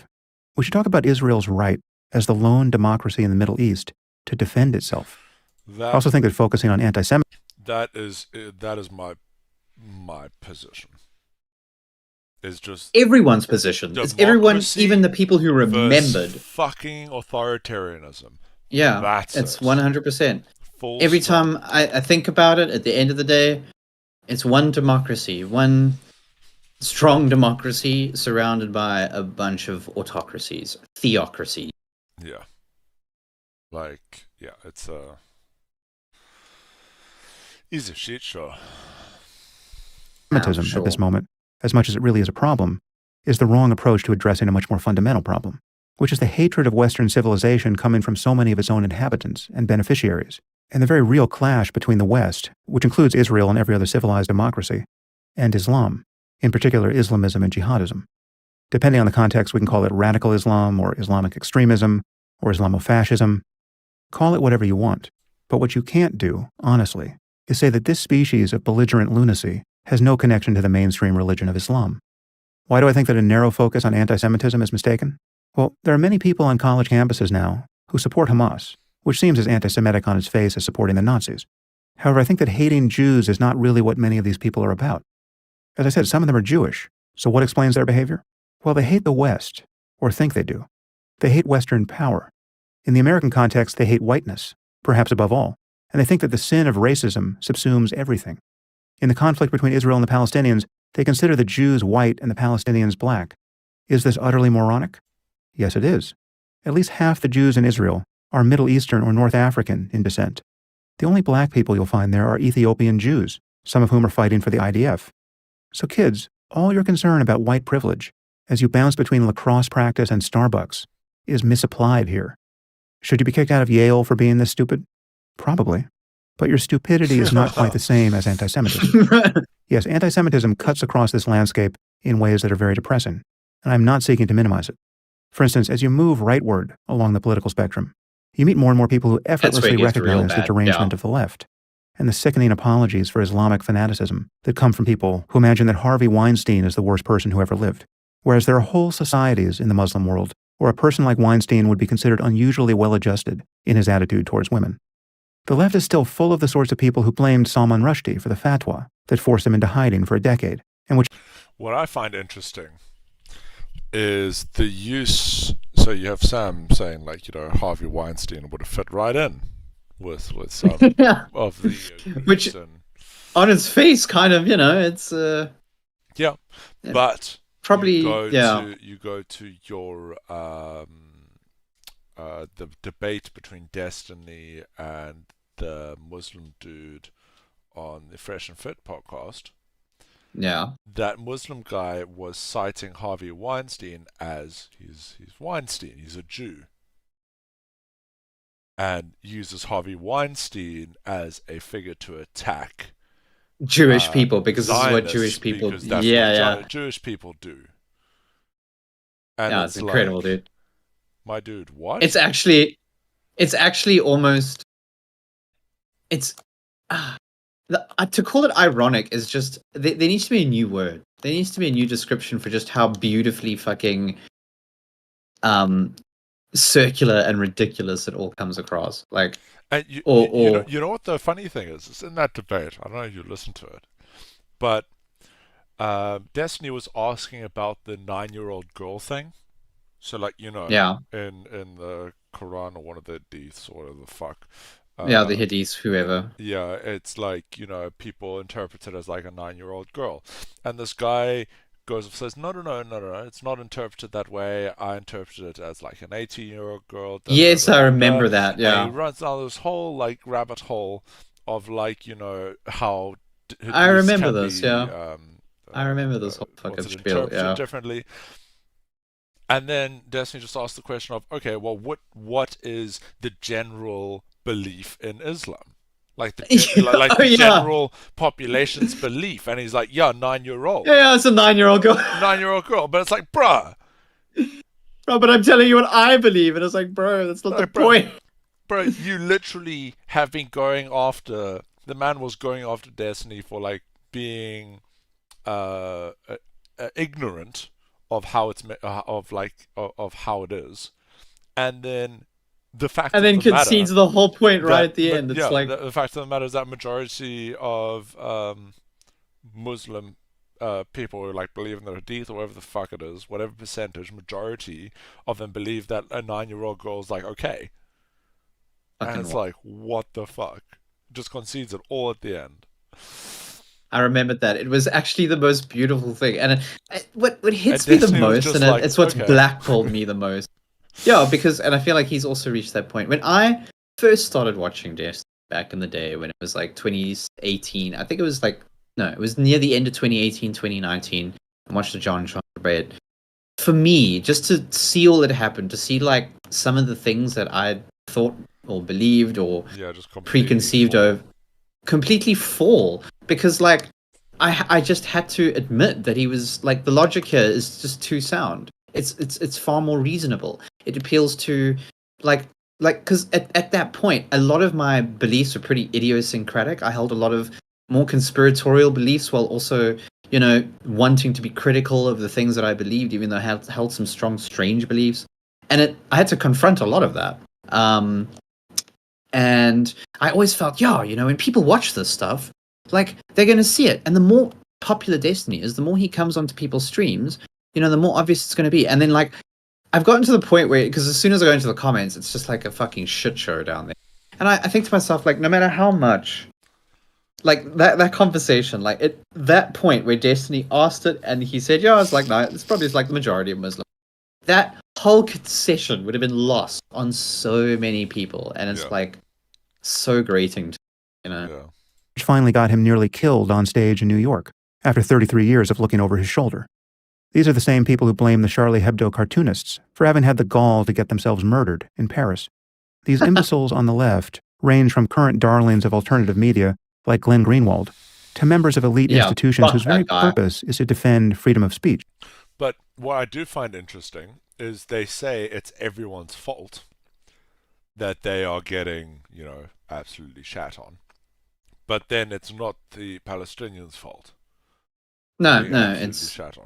It's a massive double standard. It's an incredible. Well, when I say Palestinians, more Hamas. Sorry, Hamas. Yeah. I like to distinguish between. It is correct. Yeah, we should distinguish them. Yeah, but you can say Israel because you're generally just referring to the government at that point. It's like saying Germany, but Palestine isn't even a country. The only thing we can refer to is their disjointed government body, which is Hamas. Yeah, which is Hamas, and that is the real problem. Yeah, Palestine or Palestinian people are a people. Yeah, they're a people. They're not like. Right. And I'm sure it's people. Yeah. But listen, I mean, it doesn't just say that. And now there's a couple of caveats here. Yes, I'm sure most Palestinian people support Hamas in their fight for their perceived freedom, but I don't necessarily believe that support all comes from a hatred of Jews. I'm sure there are a bunch of Palestinian people who are quite happy to just live normal lives, even though they might have some weird belief about Jewish people. Most of them are just like old grandmas, you know, and like, you know, more just moderate people, like, you know. Year-olds. We know that. Yeah, well, 50% of people that live in Gaza are underage. Yeah, I know, true. Yeah, the population like the Pan America Foundation. As you move both rightward underage, in politics, but they're being genocided slowly. Yeah. Both like you got 50% underage, right? 50%. So that means that there's a boom, fucking boom in young people. And they're being genocided. But they're being slowly genocided over the years, yeah. So, and their population has grown since the war started. Yeah. You easily see the insanity of all this. Words are violence, but clitorectomies and suicide bombing is somehow indigenous wisdom and the voice of the oppressed. But then, of course, as you move further rightward, you meet more and more people who hate Jews as scheming globalists who want Americans to fight in foreign wars, perhaps today in defense of Israel, or Ukraine, which happens to be run by a Jew. This allegation goes all the way back to World War I and World War II. Both world wars were instigated by Jews, don't you know? This is Tucker Carlson's audience, the Great Replacement cult. When things recently went sideways over the Daily Wire, these are the geniuses who followed the crackpot Candace Owens into the abyss, and finally got a chance to tell Ben Shapiro what they really think of him and his fellow Jews. But of course, if you land on just the right spot on the right, among old-school evangelical Christians, then you can find people who can generally be counted upon to worry about the fate of the Jews and who will defend Israel, which is a relief, frankly. But their support comes with a strange twist, because they expect that when the temple is finally rebuilt in Jerusalem and Jesus returns, let's just say he won't be in a mood to debate the finer points of theology with the Jews. So evangelicals are philo-Semitic only up to a point. So I don't mean to downplay the reality of anti-Semitism. A vastly disproportionate amount of hate crime in the U.S. is committed against Jews. It's not against blacks, and it's certainly not against Muslims, despite what the Islamist front group, the Council on American Islamic Relations, would have you believe. In fact, a lot of this crime comes from blacks and Muslims themselves, who just happen to do more than their fair share of hating Jews. Jews are about 2% of the population, and they've always received around 50% of the hate crime. Even after 9/11, they received far more hate than Muslims did in America. Since October 7th, the number of incidents has soared, and this is in response to the worst atrocity perpetrated against Jews since the Holocaust. So if you're Jewish, or even if you're not, and you think all of this is seriously alarming, I think you're right. And I'm sure I will do some future podcasts and other work on the problem of anti-Semitism. But I also think that Jews should not try to compete in the oppression Olympics that have deranged so much of Western culture. The direction of progress is not to convince the rest of America that we Jews have it worse than blacks and Muslims, or just as bad. And I don't think the UK is going to sort itself out by becoming more focused on its Jewish population as a victim group. We simply have to get past the politics of identity, and we have to defend Western values. We have to defend not identities, but the ideas that make freedom and tolerance possible. We have to recognize that there are real threats to freedom and tolerance in this world. That is so fucking true. Yeah. Like, no. This is like going back to the discussion we had a couple weeks ago, where it was about, what, if you were to look at the global geopolitical situation of the world, how much of it is, how many countries are democratic, like properly democratic, how many of them are authoritarian, and remember, we were like cutting it up and seeing it all, and the outcome of that, see if we put a graphic or something, but the outcome of our research on that was that majority of the world is not democratic. Yeah, it actually Full isn't. stop. It's slightly over towards the more theocratic or authoritarian side. Authoritarian. Majority of countries in this world are authoritarian, and then there is a decent percentage that have dysfunctional democracies, and then there's a portion that has functional democracies. A very smaller portion in comparison to democracies. Yeah. I remember when we did that. That was actually an excellent research. Like, we really were able to draw in a few key factors that sort of, painted a pretty clear picture of what works and what doesn't. Yeah, we should actually do like a video on that, like honestly, a revisit of it.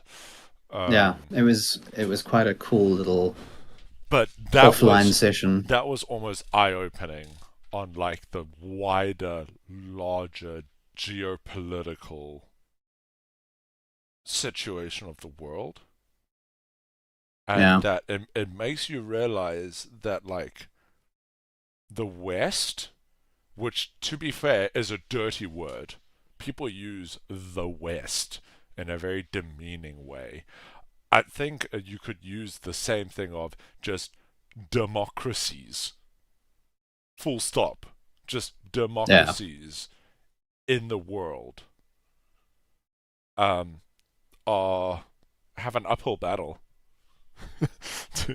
They really do. It really is. It really is. And like, if you look at it on a wide scale, if you just look at a fucking map, half the time, a lot of the world's issues can be explained literally by the geography of it. And like when you look at it on that level, you also see how like everyone, like especially at university, perceive the West as like this huge, massive power that's just thumping down on everything. But like this whole delicate game of being the strongest nation in the world and leading the way in which the world markets go and all that sort of stuff is such a uphill fight to maintain that, being at the top. You are fighting enemies all over, everywhere, and it's like it's a crazy world. It's insane, and the delicate balance, is breakable. It's crazy. So for people who are interested, This is a democracy index. This is a democracy index. It's a very Yeah. We dug into it a little bit more, and we'll dedicate more of a stream to it. But just looking at this, you can see the dark blues are functional full democracies. Well, dark to light blue. No. So light blues are flawed democracies.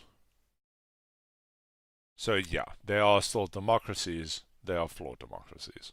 Then you have which America seems to be. I love that. I love that America is on that spectrum as well. Is on that spectrum as well. I mean, most of Europe isn't. Oddly enough, Portugal is a flawed democracy, but Spain isn't. So is Italy. Yeah, but Italy has always been a very dysfunctional in terms of governance. Yeah. And economy. Yeah, and the fact that they consider the UK a fully functional democracy is very funny. Actually, no, we are just. You are. You just have a very stupid constitution. Our fucking political class is inept.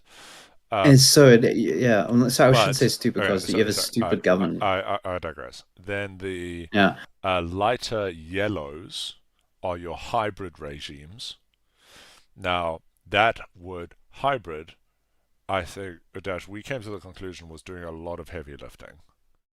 And we drilled down, and this is for like later, a different video, but it was like a degree of like authoritarianism was actually present, and they were trying to bring in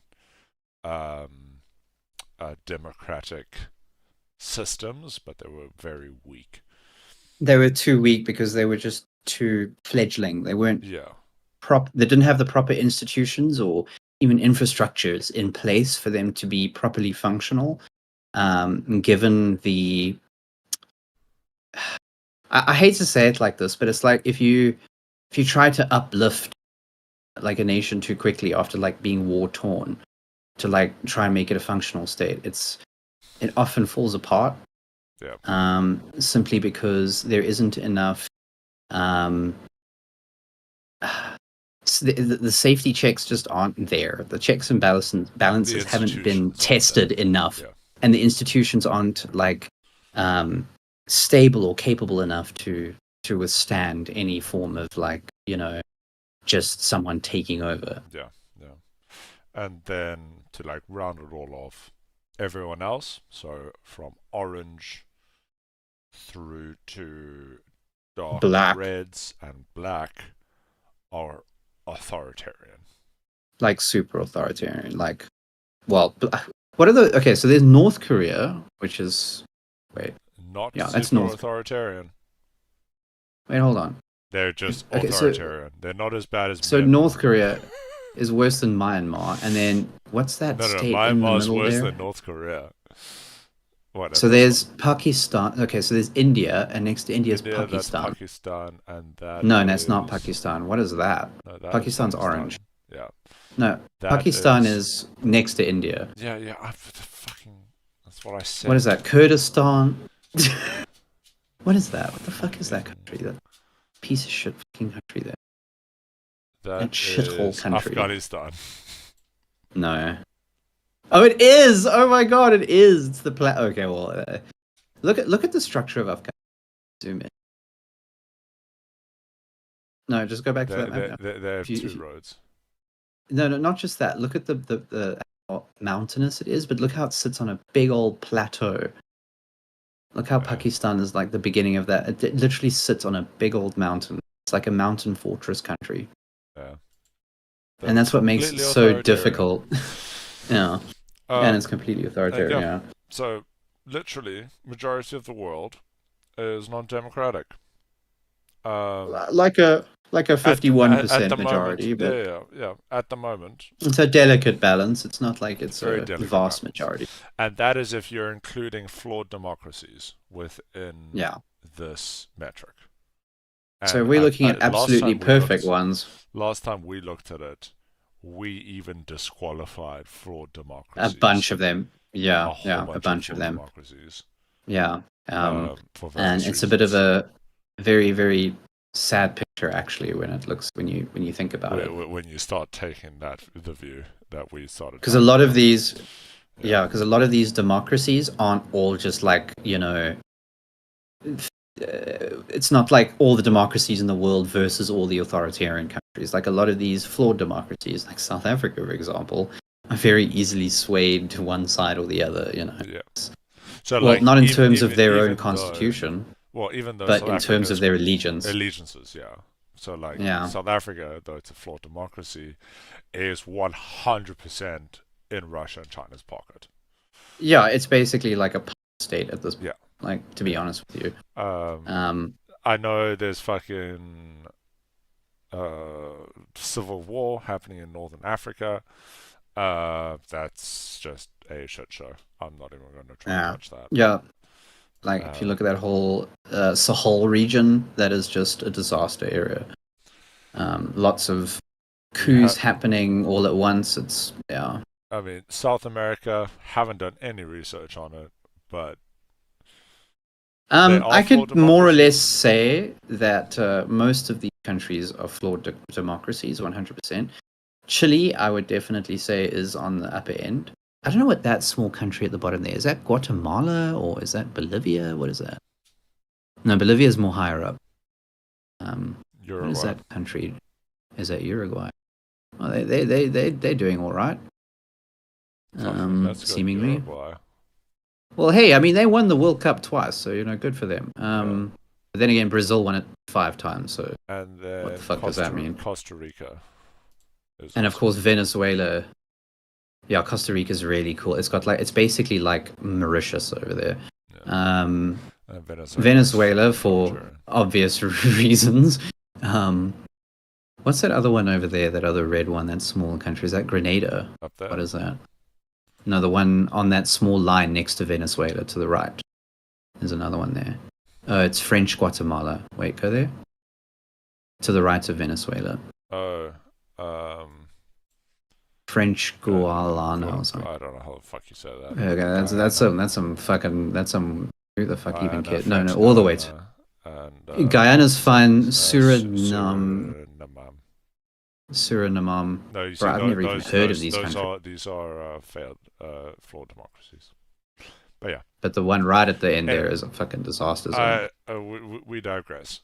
It's the world is actually a lot more tenuous than it seems to be. Than you might think. Like everyone. The balances of power are everyone wailing against the West, i.e., wailing against democracies.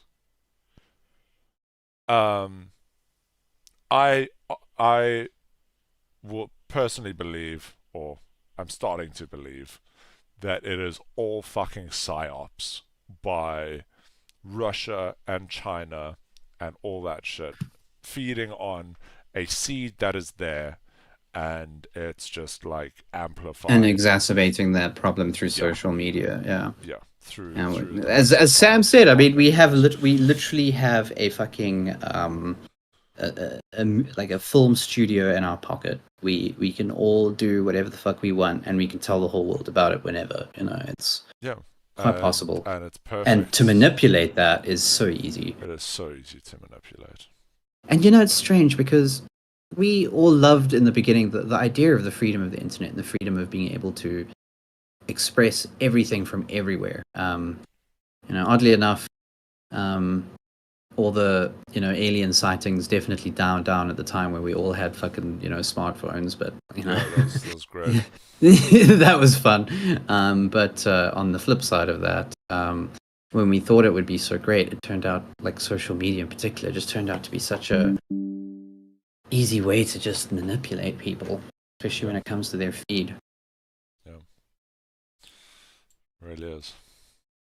Okay, I'm gonna take a quick 2-second break to grab some milk. I'll be right back. Oh, well. Do you want me to carry on?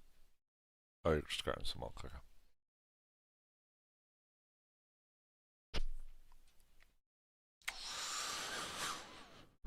But yeah, the world is a lot more tenuous than one might think.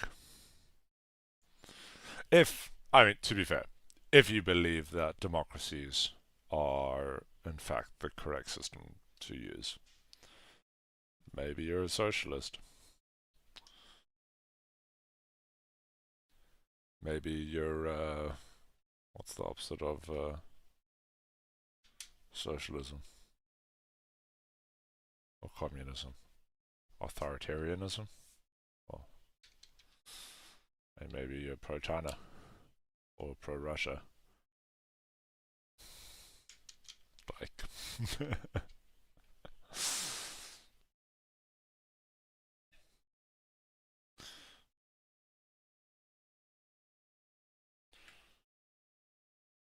And I mean, if we zoom in on, say, the Middle East,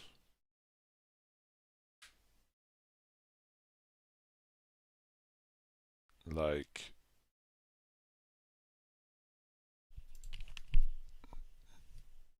the only democracy, granted it's a flawed democracy, is Israel. All these other countries are authoritarian.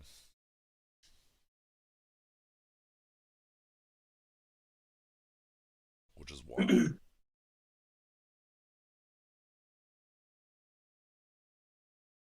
Absolutely insane.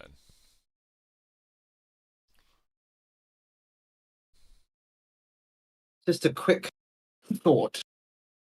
And I think this might be good for viewers or viewership. We should do election streams when they're happening. Yeah. So like we should do the SA election, checking all the updates, but then going through like, you know, all the news and happening during the day. Like it'll probably start around 7 when polls close. Probably a good time to do that. And then the UK election for sure. That's going to be fucking interesting. Yep. Well, not really, but the US election will be the most interesting because that can go one way or the other, honestly. Yeah. But yeah, that's the world map when it comes. That's the world map when it comes to democracy versus democracy regimes. Exactly. Oh, sorry. Authoritarian versus democratic regimes. So yeah, we need to get our English. Exactly. Start Englishing. Okay, fuck it. Let's Yep, let's keep playing. And identity politics is one of them. Yep. Sorry. How far are we into this? We are not even halfway. Oh, wonderful. Okay, well let's do like 5 more minutes. Let's do 5 to 10 more minutes, and then let's pick it back up. Holy shit! I already thought we would finish this in one stream. Yeah, we can do a part 2. Yeah, we can do a part 2 on this. Yeah. All right. Another happens to be coming from the fastest spreading religion on earth, which has some 2 billion adherents. Are all Muslims a threat to freedom and tolerance?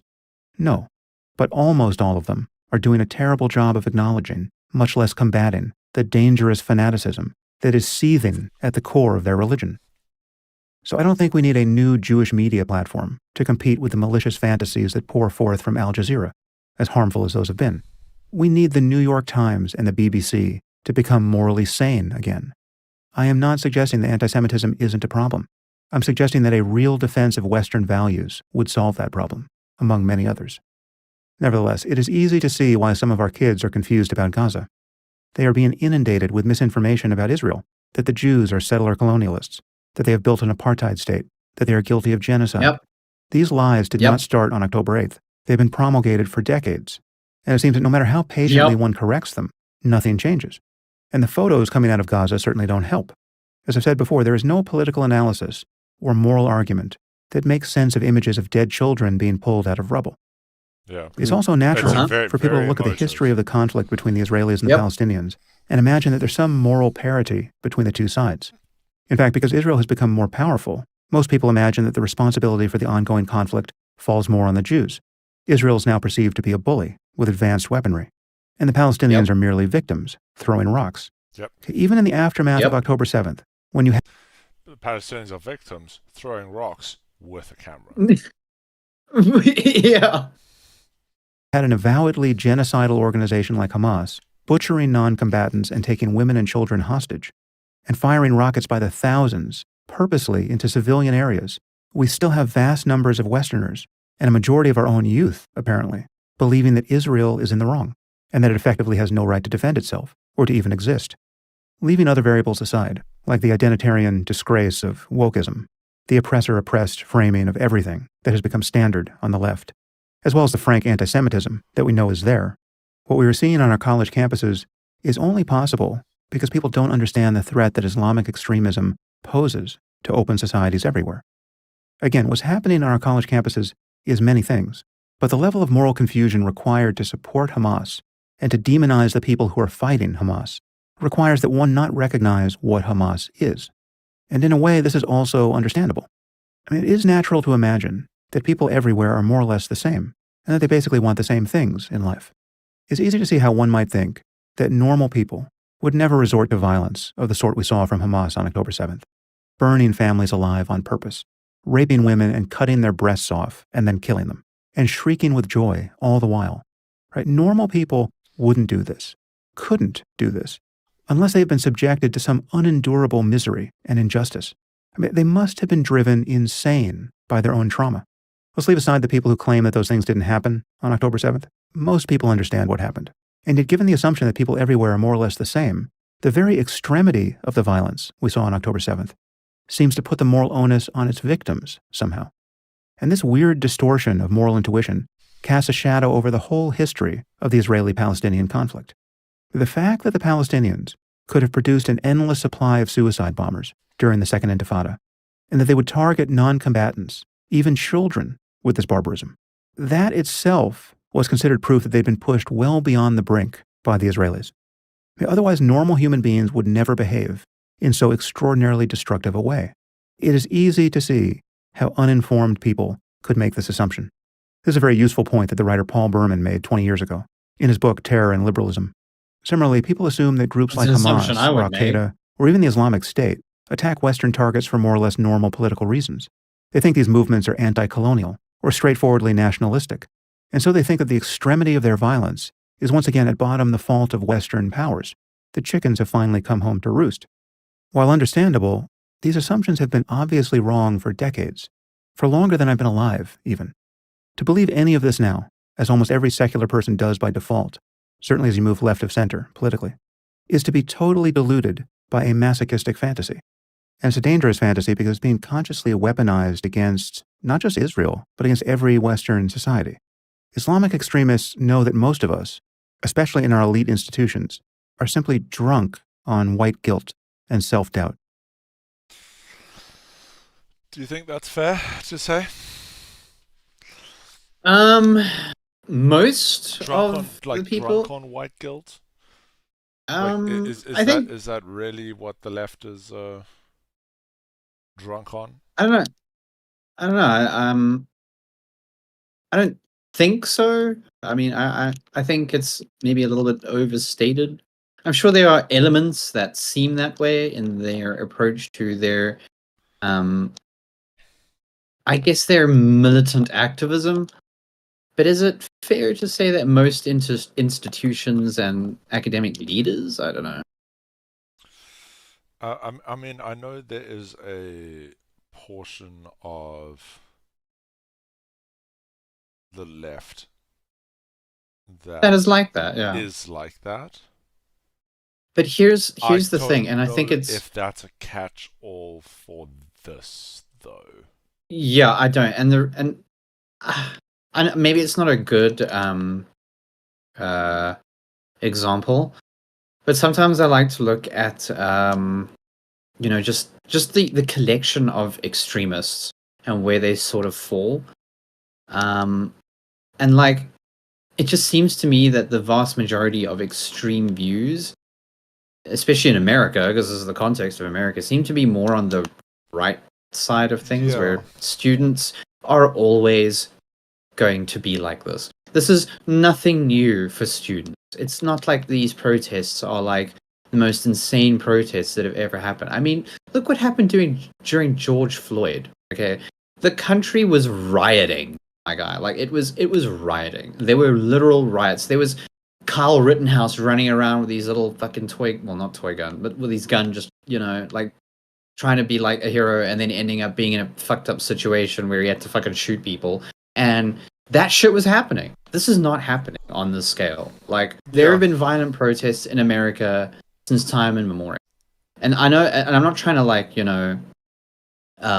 glaze over the fact that this is happening. But universities, since the 60s, have always been very radical in their student bodies and faculties and whatever, because they're young. Like, it's natural. But I feel like with this Israel-Palestine situation, or this Israel-Hamas war, there's a very unique case of, like, complete breakdown. Yeah, it's a unique case of just, like, and I think it might necessarily be a symptom of the time that we live in, where disinformation and whatever is just so much more prevalent. It's not a case of a lack of access to information, it's a case of a lack of critical analysis a lack of being of the information, that information through it. Yeah, pass it through and arrive at a fair, well, not fair, but just at a measured sort of a response. Yeah, of a situation. Well, I mean, you can find videos of people saying that the whole fucking October 7th atrocity was like a psyop by the Israelis, which is, and it's like, that's literally in the same vein of, like, how you have Trumpers or people on the right that say January 6th was a psyop by Antifa. Yeah, it's literally on the same scale as same thought process. Stupidity. Yeah. They can see that we live in a perpetual circular firing squad of sanctimony. They know that if they just use the word racism, even though it has absolutely no application when we're talking about the fastest growing religion in 100 countries, they know this word settles all arguments, left of center, no matter how idiotic the person is who wields it. They know that we are constantly worried about being the bad guys. They know that our kids find it very easy to believe that we are and have always been the bad guys. And they have been manipulating Western society for decades. And they've been aided by legions of useful idiots on the left. And so there's a pervasive inability and even unwillingness on the part of journalists and politicians and scholars to recognize the degree to which sincere religious belief and identity drive conflict in the Muslim world between rival sects and between Muslims and non-Muslims. There's a fundamental lack of understanding about how Islam differs from other religions here. In fact, it's widely considered a symptom of bigotry to even say that Islam is different from other religions in any way that matters. There are over 50 Muslim-majority countries. None of them are good places to live if you care about human freedom. This is very unlikely to be an accident. I mean, who would imagine that killing people for blasphemy or apostasy would have a chilling effect on free thought?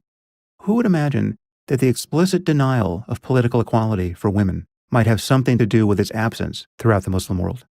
Even noticing the connection here between explicit religious doctrines and the unambiguous abridgment of human rights is thought to be a symptom of, quote, Islamophobia. So I want to make a couple of basic observations about Islam that have the virtue of being important and uncontroversial, or at least they should be uncontroversial because they are quite obviously true. And if you think I've said all this before and it bores you, well, then just think about how I feel. I wouldn't touch this topic ever again if I thought other people were doing an adequate job of it. There's a spell that simply has to be broken here. That's fair. Because it threatens to ruin everything. And if you don't see it, as many don't, you are just blind. From the point of view of Islam, our world is divided into two realms, the realm of belief and the realm of unbelief. Do you want to stop it here? No, you can keep going. No. This is something that Islam shares with Christianity, of course, but the similarities pretty much end there. There is no render unto Caesar those things that are Caesar's in Islam. Rather, Islam is meant to totally subsume a person's life and the governance of society. It is intrinsically political. Therefore, the modern distinction, upon which so many of us have placed our hopes, between Islam and Islamism, which is the explicit intrusion of the religion into politics, is just that, a modern distinction. It is one that we hope can be made true and effective. And we hope that the latter orientation, that of 20th century aggressively resurgent political Islam, can be resisted and ultimately extinguished in modern societies. But this secular distinction has little traditional justification, if any. This is where the differences between Islam and Christianity become highly relevant and ominous.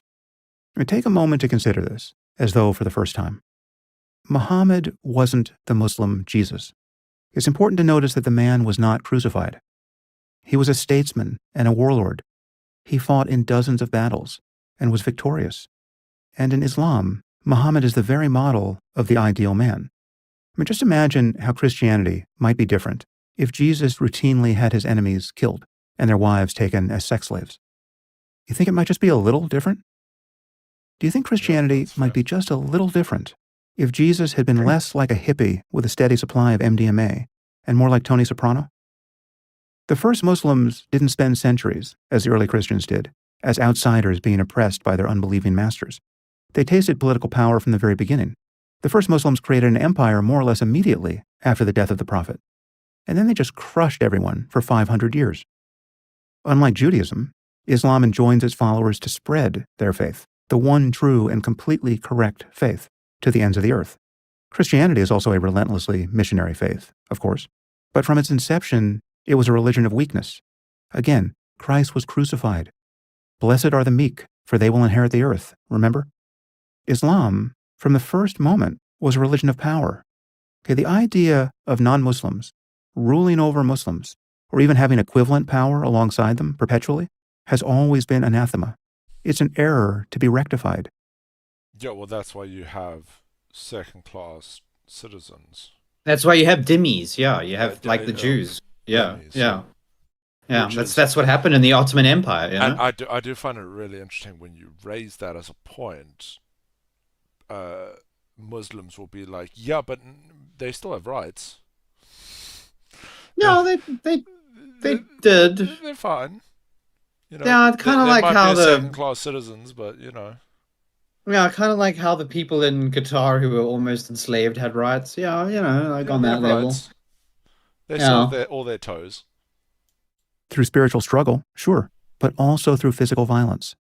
The fact that Islam has failed to achieve dominance in our world and has proven for nearly 1,000 years to be quite backward and weak is a perennial source of humiliation. By the light of the doctrine, it makes absolutely no sense. It is a sacrilege. From the point of view of Islam, the status quo is intolerable. And this general attitude of affronted dignity, this yearning for victory, which century after century has been out of reach, affects everything that Islam touches. It's why the history of peace negotiations between Israel and the Palestinians has been so hopeless. Have the Israelis made mistakes? Ooh, of course. Interesting point. Very interesting point. The peace negotiations being so is because they're just fundamentally not. Well, because Islam strives to subsume and have power and be the one true faith. So you win.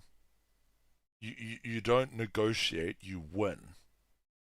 And while it might be the case where you could sort of hand wave that as more of like a theocratic thing, one should remember that.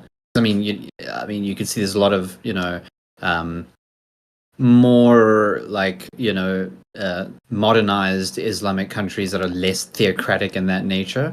But if you look at Hamas, it's about as That's what they've been doing.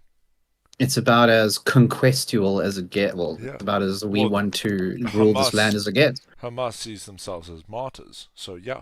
Yeah. They see themselves as the guys who are going to light the flame.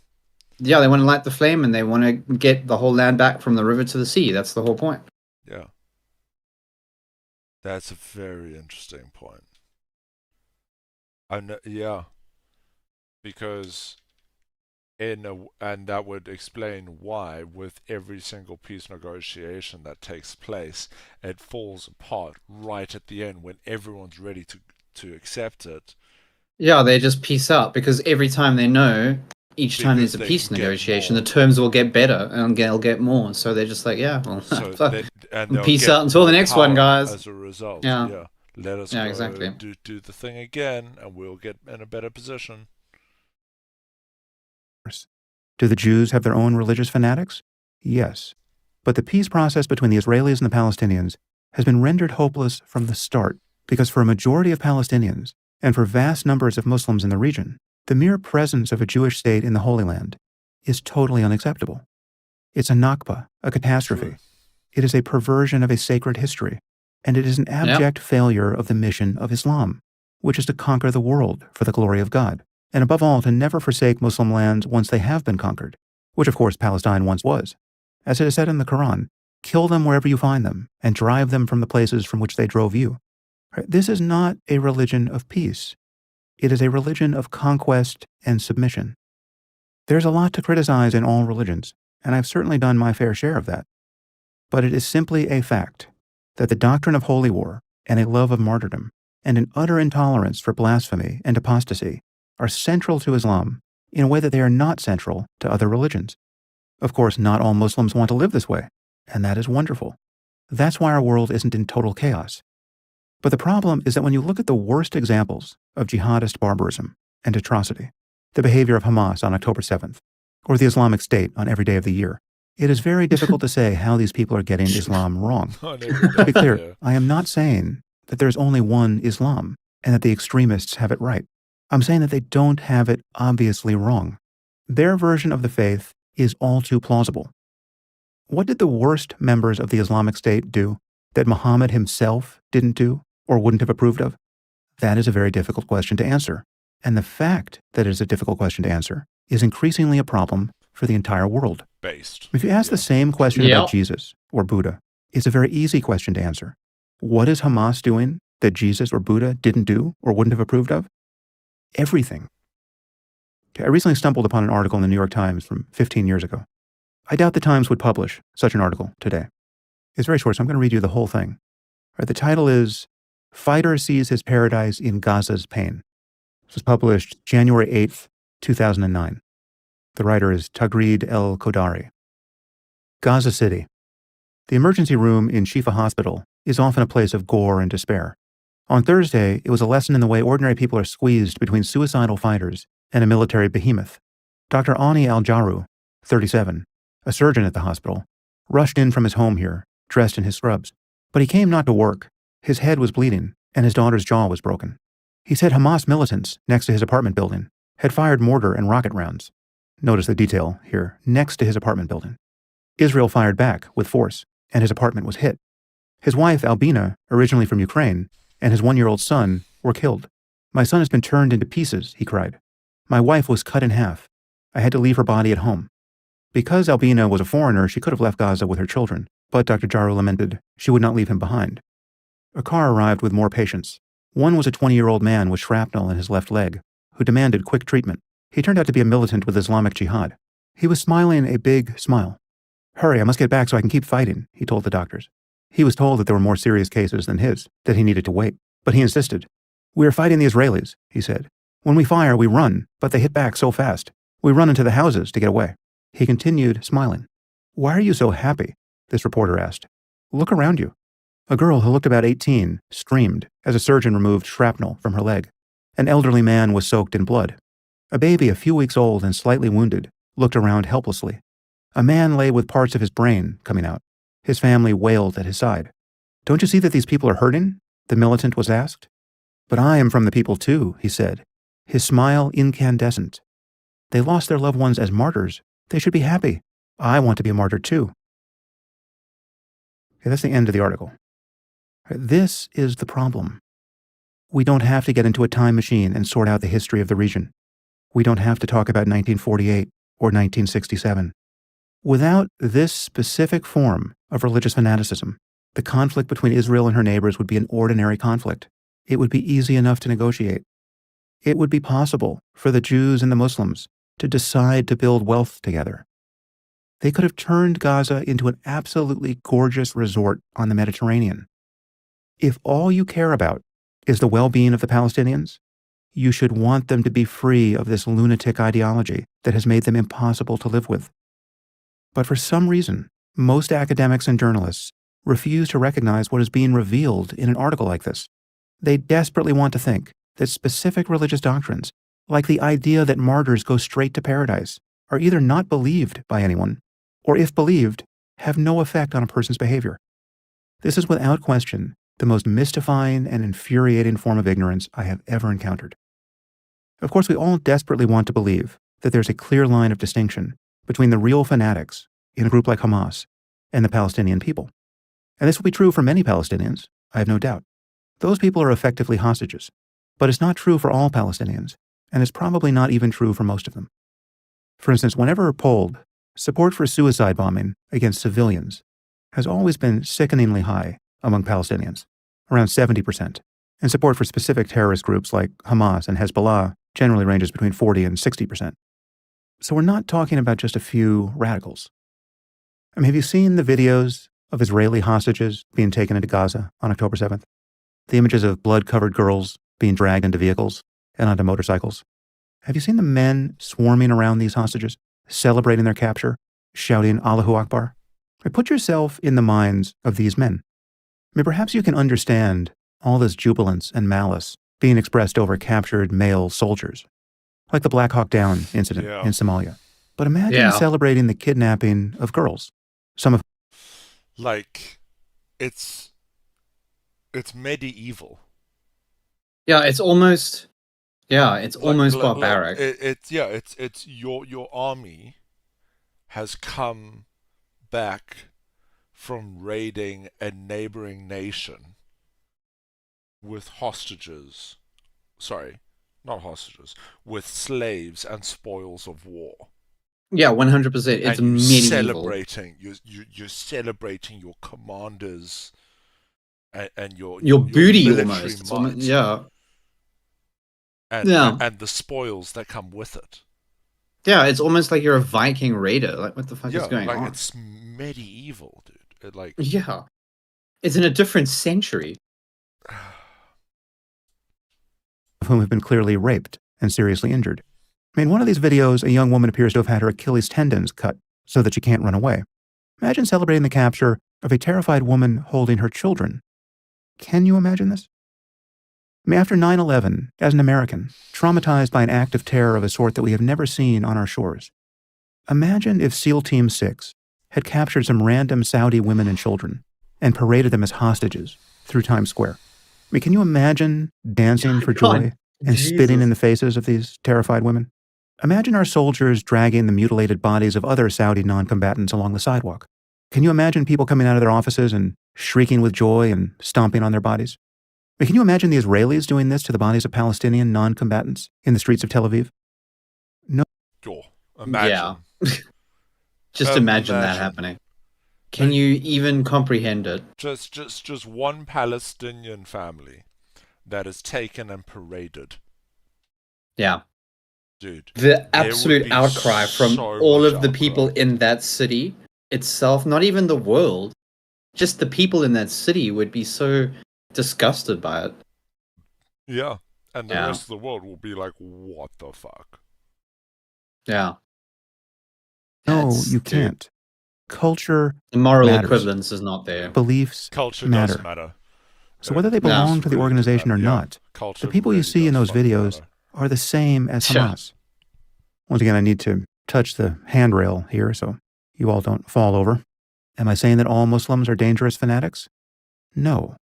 Are they all aspiring martyrs committed to waging jihad? Of course not.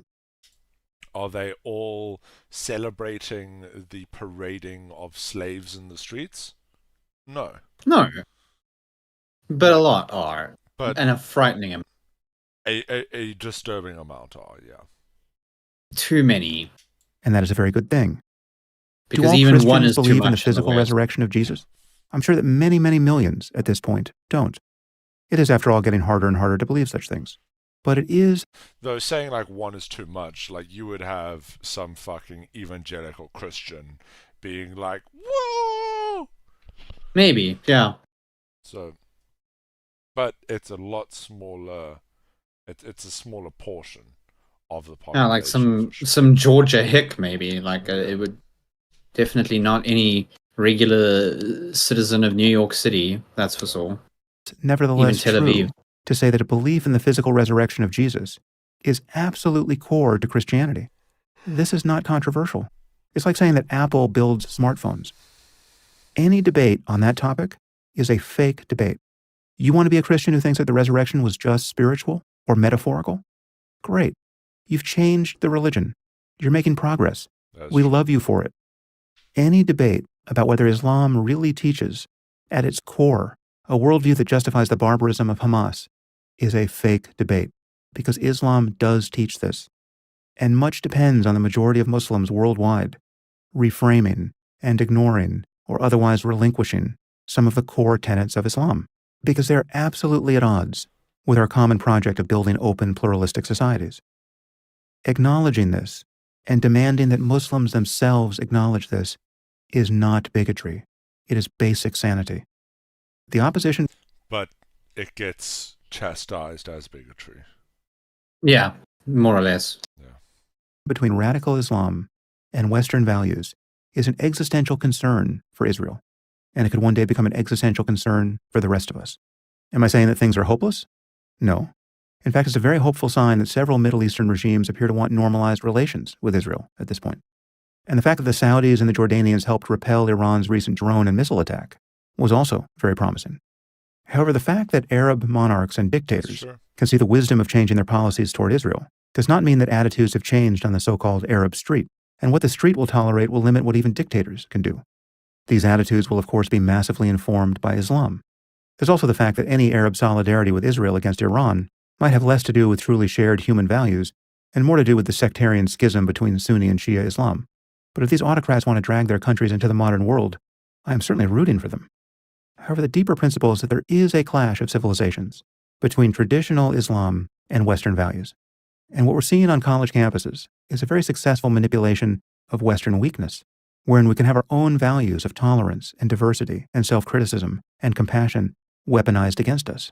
True. Ask yourself, what is it that we want and are right to want and must defend without apology in the West? Rational conversation, individual freedom, the rule of law, the consent of the governed, the peaceful transfer of power, a strong civil society, and yes, tolerance of difference, where that difference doesn't put all other good things in peril. What do these good things give us? Well, they give us open societies, where scientific progress and creative intelligence and increasing wealth and social mobility and personal security and public justice and a healthy environment and institutional transparency and a generous social safety net are more and more the norm. Obviously, we have imperfectly secured these goods, even in the best societies on earth.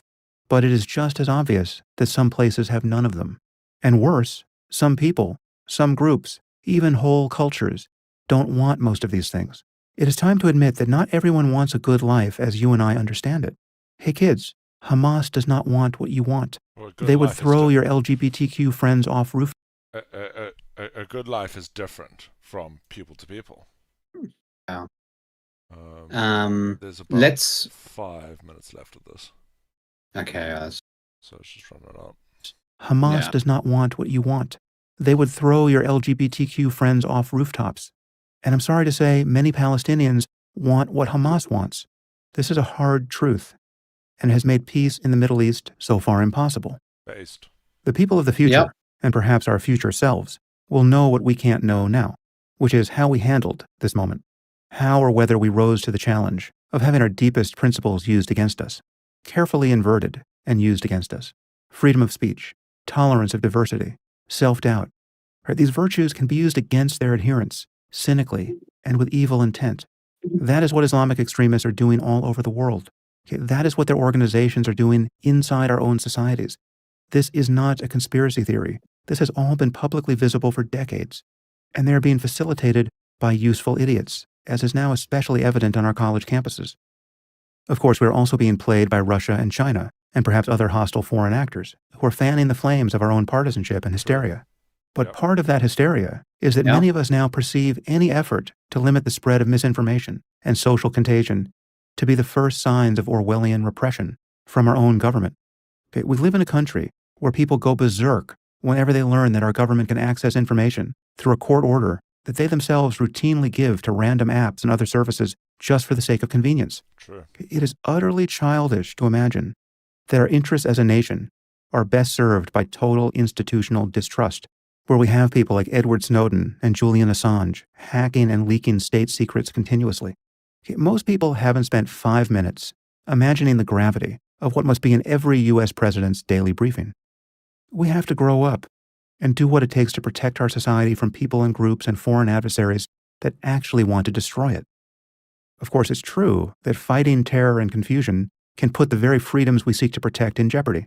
It's also true that in the presence of sufficient terror and confusion, we will embrace a regime of surveillance and censorship and even violence that could seem to justify the fears of every conspiracy theorist and make it seem that the real threat to liberty is coming from our own side, from our own institutions, and from our own government. We have to perform this high-wire act successfully. We can't forget our actual values. You take immigration.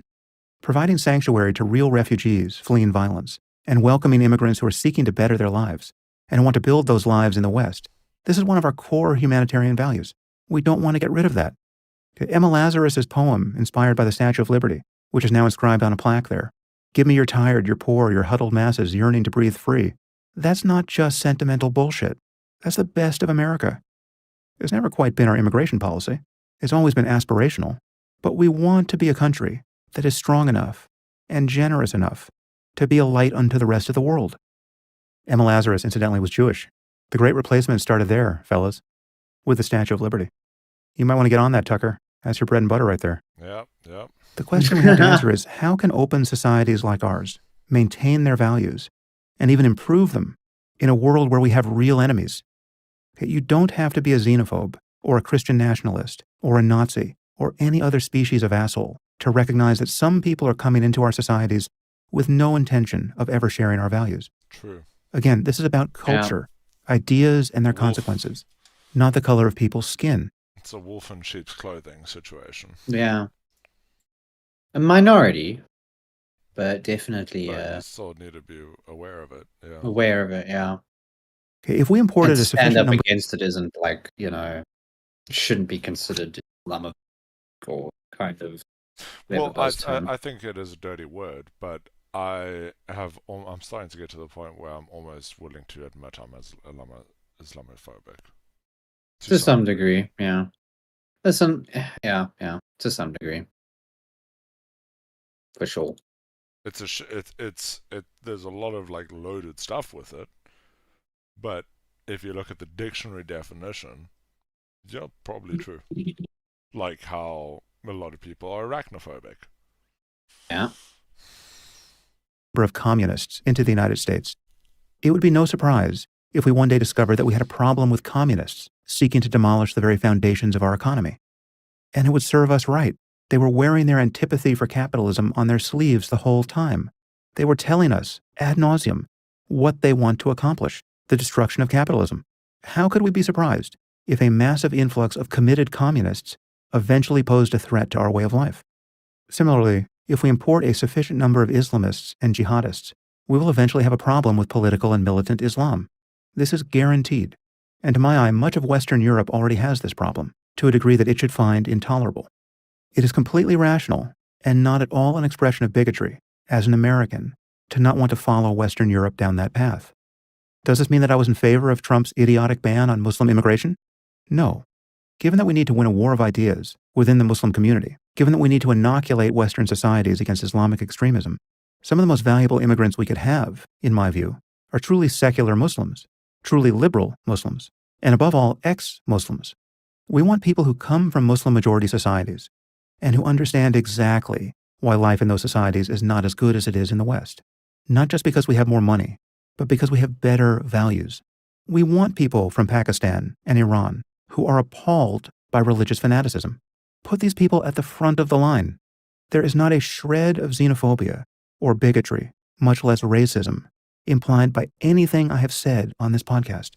But let's not lie to ourselves that our societies can absorb an endless number of profoundly ideological people who only feign tolerance of diversity because they are in a position of weakness, and who, when strong, will seek to impose their religious strictures on everyone else. True. The truth is, Islamists, to say nothing of jihadists, seek to impose their religion on everyone else, even from a position of weakness. And Western Europe has been groaning under that pressure for decades.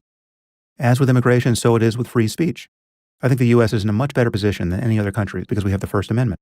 But the First Amendment isn't a perfect guide for private platforms and publishers deciding what speech to disseminate or to amplify algorithmically or to sponsor. We're simply drowning in lies that are rendering our society increasingly ungovernable. This problem exists equally, if differently, on both sides of our political landscape. Right of center, some of the most prominent voices in alternative media regularly launder Russian propaganda about elections and U.S. foreign policy and the war in Ukraine and vaccines. Left of center, there's almost pure confusion about Israel and its enemies. At our best universities, we're witnessing a zombie apocalypse of profoundly misinformed kids. Of course, broadcasting divisive lies is generally legal because it's protected by the First Amendment. But that doesn't mean private platforms and civil society organizations shouldn't do something to contain the problem. As I've said many times before, if liberals remain confused about Islamic extremism, the appetite for right-wing authoritarianism is going to continue to grow throughout the West. We need to do everything we can to avoid this. Thanks for listening. 100%. Yeah. True. She's so right. He's fucking based, bro. Yeah. It's more or less the fact of the matter in the situation that's happening on the ground, and it's quite sad. But at the end of the day, what the real outcome of this situation is, if Trump gets into power, I think the situation will be a little bit worse for Palestine. But I think ultimately, if there was ever to be a outcome of all of these, like a true measurable outcome of all of these protests, it would be enough to push it so that Trump comes back. Yeah. Well, we'll have to see what happens there. Yeah. Again, I tend to maybe over exaggerate the real threat of the stuff, because at the end of the day, and even polls are very, very close and very, very tight. But I looked at a couple of things that you don't hear about often, which is what's going on the right wing side of things. Nikki Haley dropped out of the race. I mean, this is a word. This is a name you don't hear anymore. Okay, she dropped out of the race all the way back before Super Tuesday, and consistently, she has been picking up in almost every primary race up to 15 to 20 to even 25% of the protest vote in the Republican side. People who will refuse to vote for Trump. She is still picking up votes. And she's not even actively campaigning. She dropped out. She is now if this is the thing, and I God, it would be the saving grace of the Republican Party if Trump loses. There would need to be a massive autopsy in that party. There would need to be a massive purge, and they would rally. An absolute lobotomy, and they would hopefully, not instead of rallying around another Trumpian sort of candidate, attempt to rally around a more sane candidate like Nikki Haley, for example. I think if Trump loses, she's going to be the main contender in the 2028 election, and she would have a serious shot of winning. I'm looking at this map, and there is something quite controversial that I've realized with it. Yeah. If you look at Taiwan, it is considered a perfect democracy. Functioning perfect democracy. I'll just leave it at that.